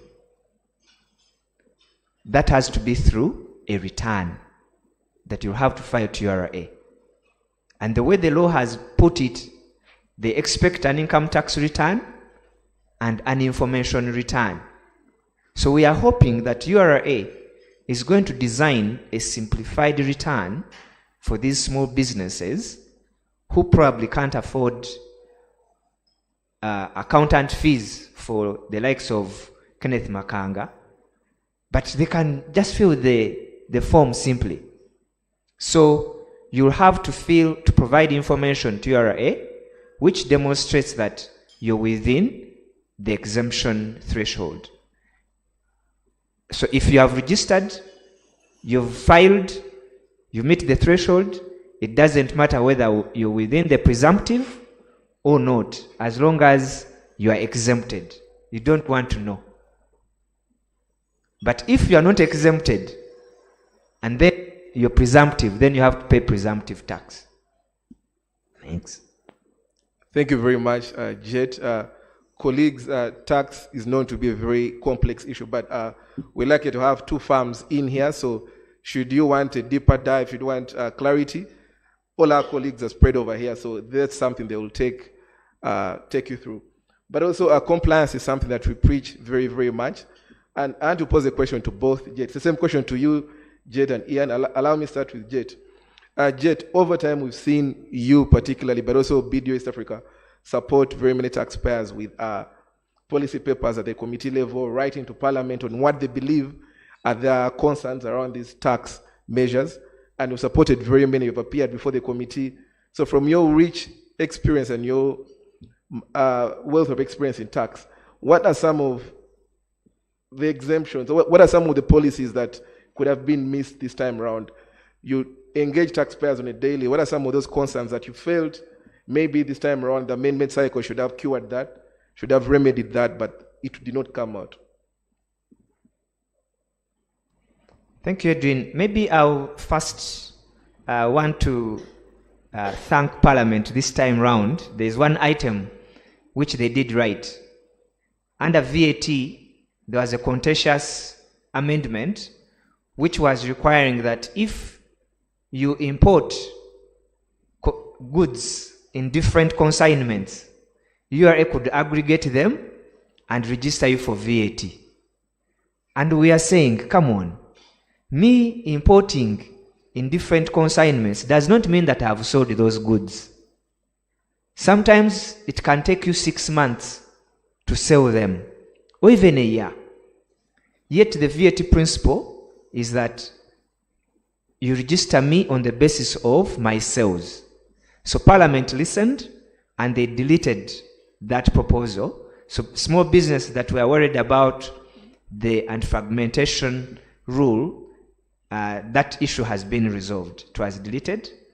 And also for fuel, the excise duty that was proposed to be increased on fuel was also deleted. The Minister of Finance recalled that amendment. So businesses that were worried about increases in price of fuel due to the tax, that has been taken away. Back to the aspects that I will mention just two, which in my view the policymakers have not addressed. One is when you look at the justification for increasing some of the taxes, like on beer, cigarettes, the Attorney General mentioned that excise duty was last adjusted on cigarettes in 2017 and inflation has moved. That's a justifiable reason. But what is not clear is when you look at taxation of employees, workers, the threshold for workers of 235 shillings was last set in 2012, July.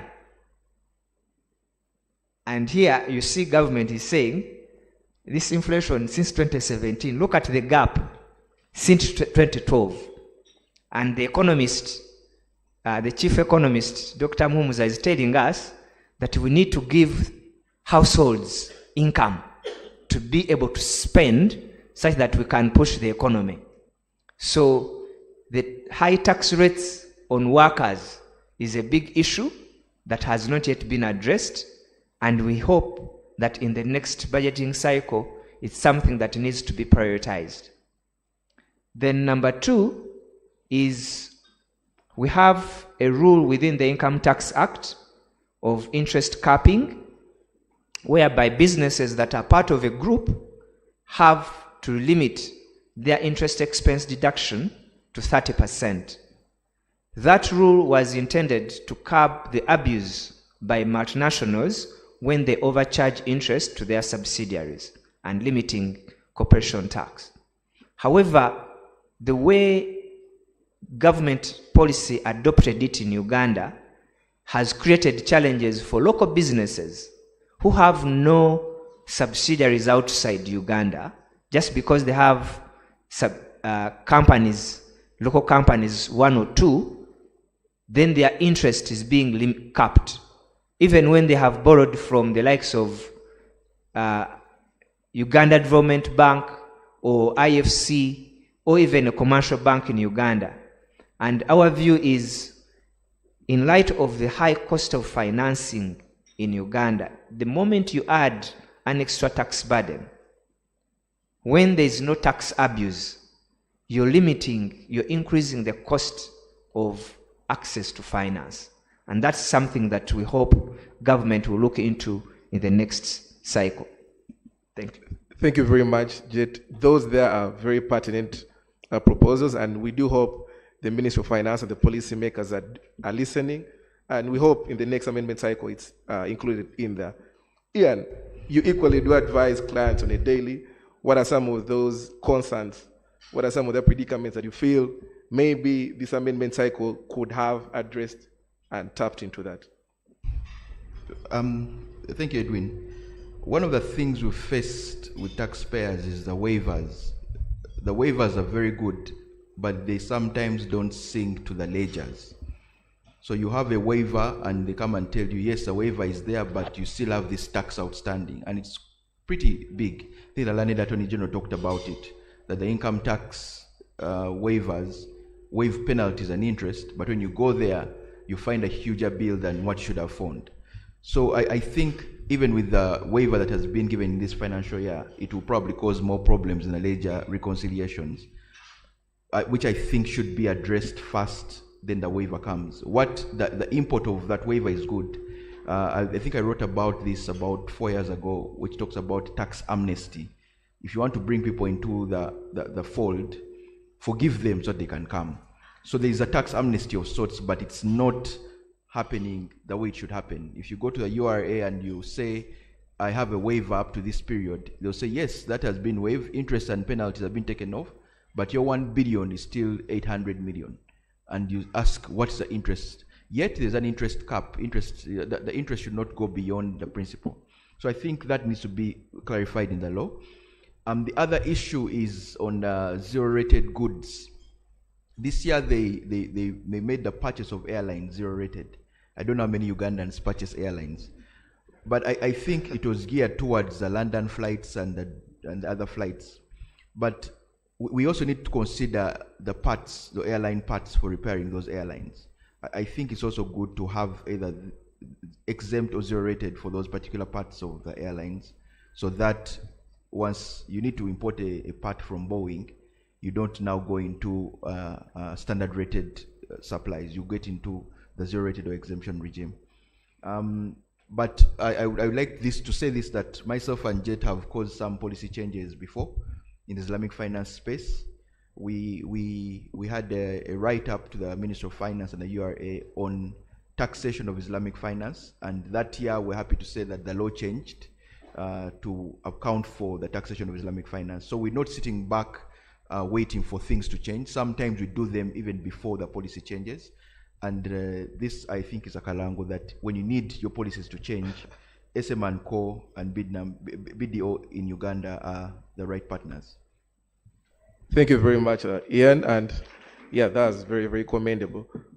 Colleagues, I think we all had the humble appeal of the land, the Honorable AG. He said, let's deduce these wonderful discussions and ideas into a policy paper. And I think that's something we're going to do. We're going to deduce this perspective into a policy paper. We'll share it with him.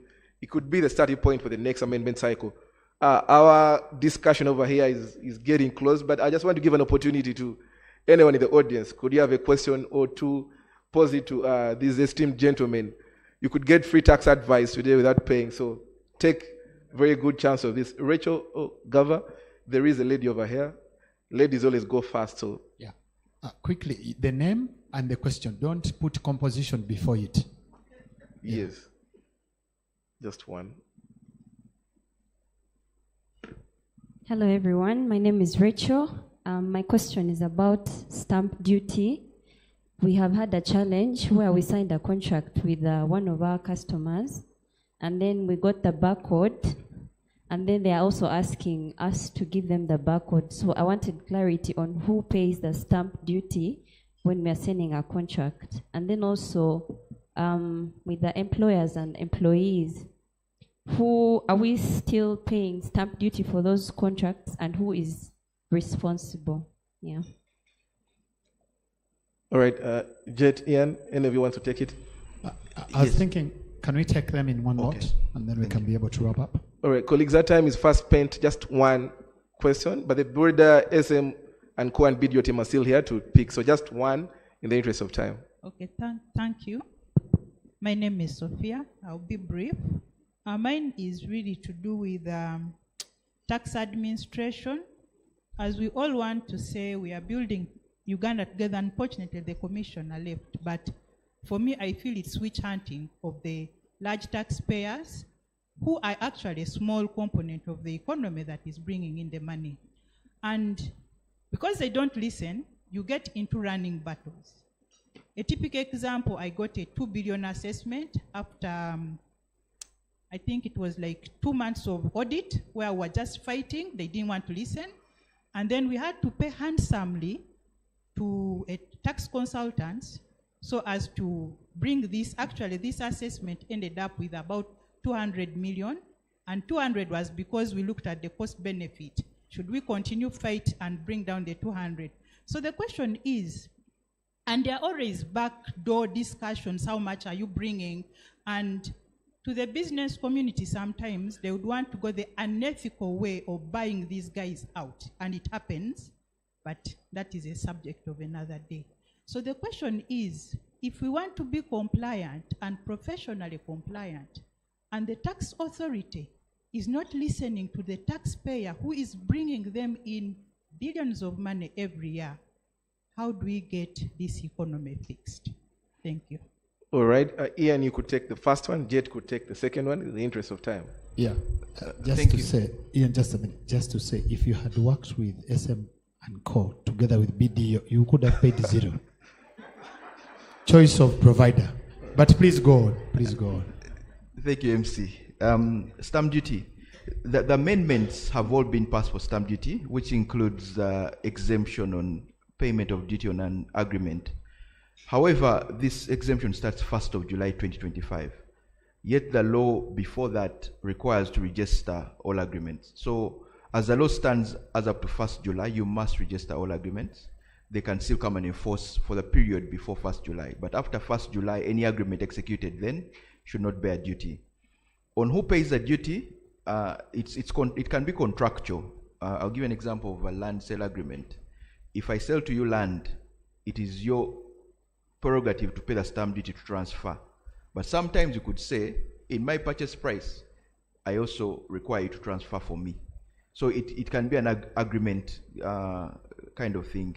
Usually duty will be paid by the person who stands to lose, but you can also agree on who pays the duty. Sometimes duty, when it's fixed and not ad valorem, it should be manageable.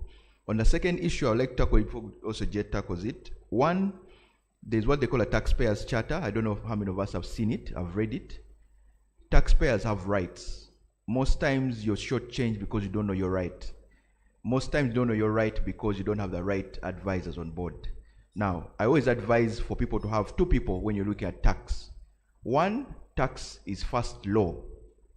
So a tax lawyer is the first person you call. Then tax is a game of numbers. The tax consultant or the tax advisor or the tax auditor is the next person you call.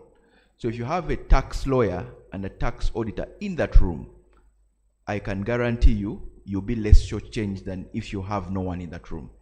Most times clients, when they come to us, it is the house is on fire. You've tried to manage it and it has failed. And when you engage John Jet, he'll do the numbers very well. When you engage SM and Co, they also do the law very well. And your numbers usually come down. It will come at a cost because you've come at a point where you're in ICU. If you come before and you have someone to organize your tax affairs before, it will not be as expensive. It will be expensive, not as expensive, but it will be cheaper for the business. So most times we always advise our clients, and that's why we have this breakfast. Be informed, understand what your rights are. By the time you come to BDO and SM and Co, you are very well informed. Over to you, Jet. Thank you, Ian. Sophia, I feel your pain, and I've participated in those kinds of challenges where we've tried to help clients navigate them. But I think the starting point, and I'm speaking as a former tax auditor working with URA, although URA has changed a lot since I left.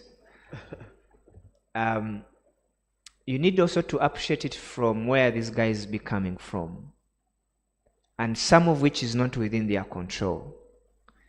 They are given a target. You need to audit these large taxpayers.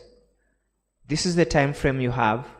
We have done the analysis. We expect 2 billion from this one, 5 billion from this one. Before looking at your books, can you imagine? So someone comes to you with that kind of mindset and with that kind of pressure that I need to report. Remember, URA has a target, and Dr. Mumza mentioned that the target URA is given is not commensurate to the growth of the economy. So what that means is a few people have to bear the pressure of collection. And that means that as a business, you need to be aware of the kind of environment you're operating in. And if you know the environment, which Ian mentioned, that you need to prepare ahead of time, that given the nature of business, what are those areas or queries that URA normally has?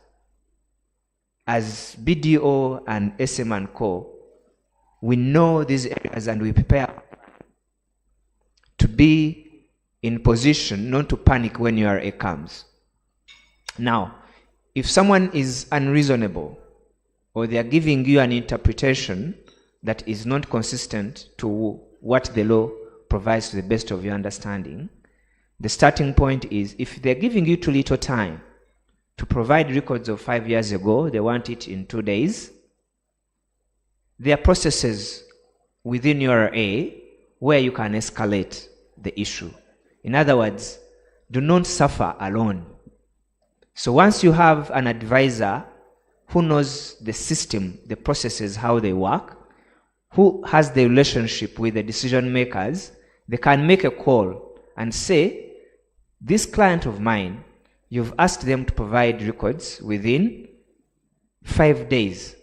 But look, they are in their reporting period. They are in the statutory audit period. They have a BOU report to give, for example. Can you allow us to do this next month? And in most cases, they accept.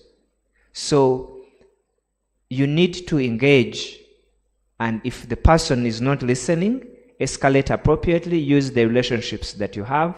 But the most important part is to have an advisor who has the relationships as well and understanding of how decisions are made. That would be my advice, because in the current environment, you won't say, no, lest there be a law which says you can't ask for information within 5 days. Having such a standard is quite difficult. So, of course, we also engage URA administratively to see that from a general tax administration process and training of the officers, they also engage them such that by the time they come to you, they exercise reasonableness in their expectations. So it's a bit of collaboration with URA, but at the same time doing your part to prepare and getting the necessary support to help you navigate through the system. Thank you. Thank you very much, Jet and Ian. Ladies and gentlemen, colleagues, friends, clients, that marks the end of our discussion over here, but it carries on. The broader BDO team and the SM and Co team is still available. Feel free to indulge any of them so that we can have a thing or two around any query. So please join me in thanking, firstly, Ian Mutibwa, the tax partner at SM and Co. Ian, you've done good. You've been kind enough to share your rich experience and decipher and break down these complex principles. We're very honored. To Jet, as always, you make things look very easy. You make these principles look very easy, and we thank you for being kind enough to share your rich experience. Thank you, Ian and Jet. Please, a round of applause. And of course, a round of applause to the moderator. I've also done. Thank you. I'll hand it over to my colleague, Gava. Gava, you can pick it up. Thank you.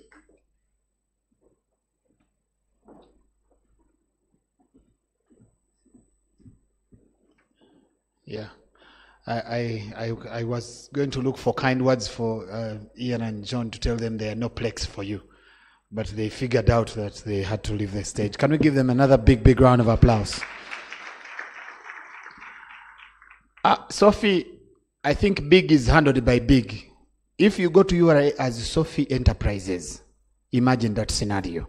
And then on the other side of the coin, you have BDO, SM and Co. Go to URA. Who is likely to win? Big is handled by what? Can I request all the people that didn't come to the stage that work with SM and Co. to stand up so that you can know who to speak to if you're not speaking to these ones? Team of SM and Co., please stand up. If you didn't come to the stage, can you give them a big round of applause? We have there, 3 ladies, 5 and 1. This organization and gender, very sensitive. Okay, BDO, can I request a team from BDO to also stand up for recognition?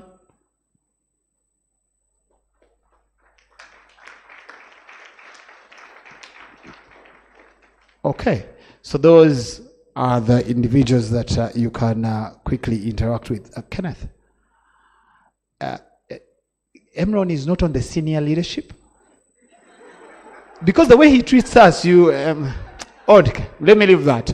Ladies and gentlemen, to close this engagement, I want to request that the team plays for us the QR codes as I invite Innocent, our partner at SM & Co, to come and give the closing remarks. But also thank you for your time here, and I'll come back to do the anthems.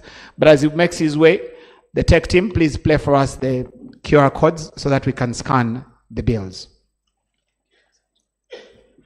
Thank you very much. As I'll talk as the QR codes are being shown on the screens. My duty is very short. First of all, I'd like to thank you for joining us as BDO and SM & Co advocates this morning for the breakfast. Thank you very much. Please clap for yourselves. Unfortunately, it was a breakfast. It wasn't a brunch. So we have to close before it's lunchtime. But thank you all the same. And for all of you online, at one point we had about 450 people online watching and listening to us. Please, thank you very much for joining us. It was a pleasure to have you this morning. As BDO and SM & Co, this is the first time we're doing it together. We're in our lovely honeymoon, and our marriage is going to grow and continue. So next year it's going to be bigger and better. We shall be having twins as our children for this breakfast. So you're going to see bigger things happening here. I already have in mind what we're going to be doing next year. So please watch this space. Another thing, our keynote speaker, the Honorable Attorney General, said they as government need the feedback, because normally they are very busy. They come in, they give their keynote addresses, people from URA come in and talk to us. And so he challenged us to give them the feedback. And so what we're going to do is to give them the feedback that we get from you. So as a result of that, Emron and Dorothy, our BDOs, we're going to put up a link so that we can get your feedback, and we have a dossier to take back to the relevant authorities so that next year at the tax breakfast, we are able to say we influenced the way the bills or the amendments to the tax laws were made. So let's put in that feedback. You've registered yourselves. We contacted you through email. We shall give you that link. So let's all be part of this. Let's build Uganda together. So as I conclude, I'd like us to put our hands together once again for panelists over here. Doctor, we wanted to hear more of you. The other panelists from East Africa, we'd like to thank them. We'd like to thank the Honorable Attorney General. I'd like to thank our partners, the partners both from BDO and from SM & Co. Thank you very much for supporting to put this thing together. Last but not least, I'd like to thank the Men in Black. Do you know who the Men in Black are? The people who actually physically put this thing together. I'd like to thank our BDOs, Moses and Dorothy. You did a great job in putting this thing together. And last but not least, let's leave this room together in peace to love and serve the Lord and to build Uganda together as we comply and grow. Next year, we expect to hear stories of growth as a result of compliance. Next year, we expect to hear that you came to BDO, you came to SM and Co advocates, and you grew together with us. Thank you very much. Enjoy the day.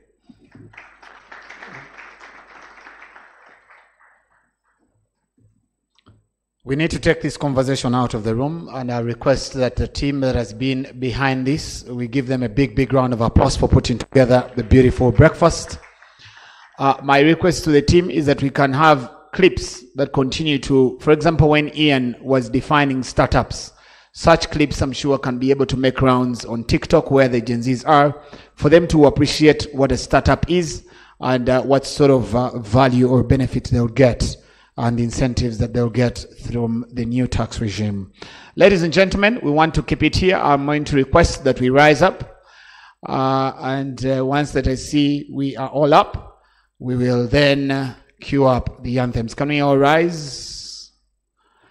Before we have the anthems, we are going to clap left and right to thank each one of us for our commitment this morning, left and right. It can be louder and better. Thank you very much. Let's have the anthems. Uilinde Jumuiya Afrika Mashariki, tuwezeshe kuishi kwa amani, tutimize na malengo yetu.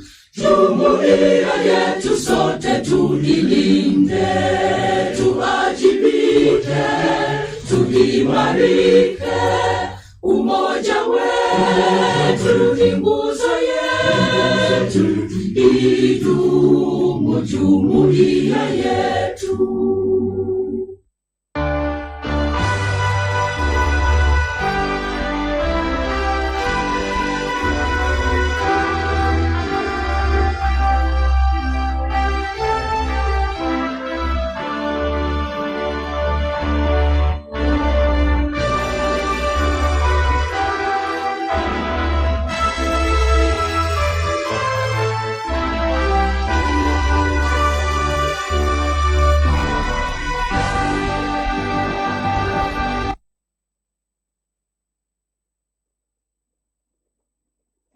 We can go.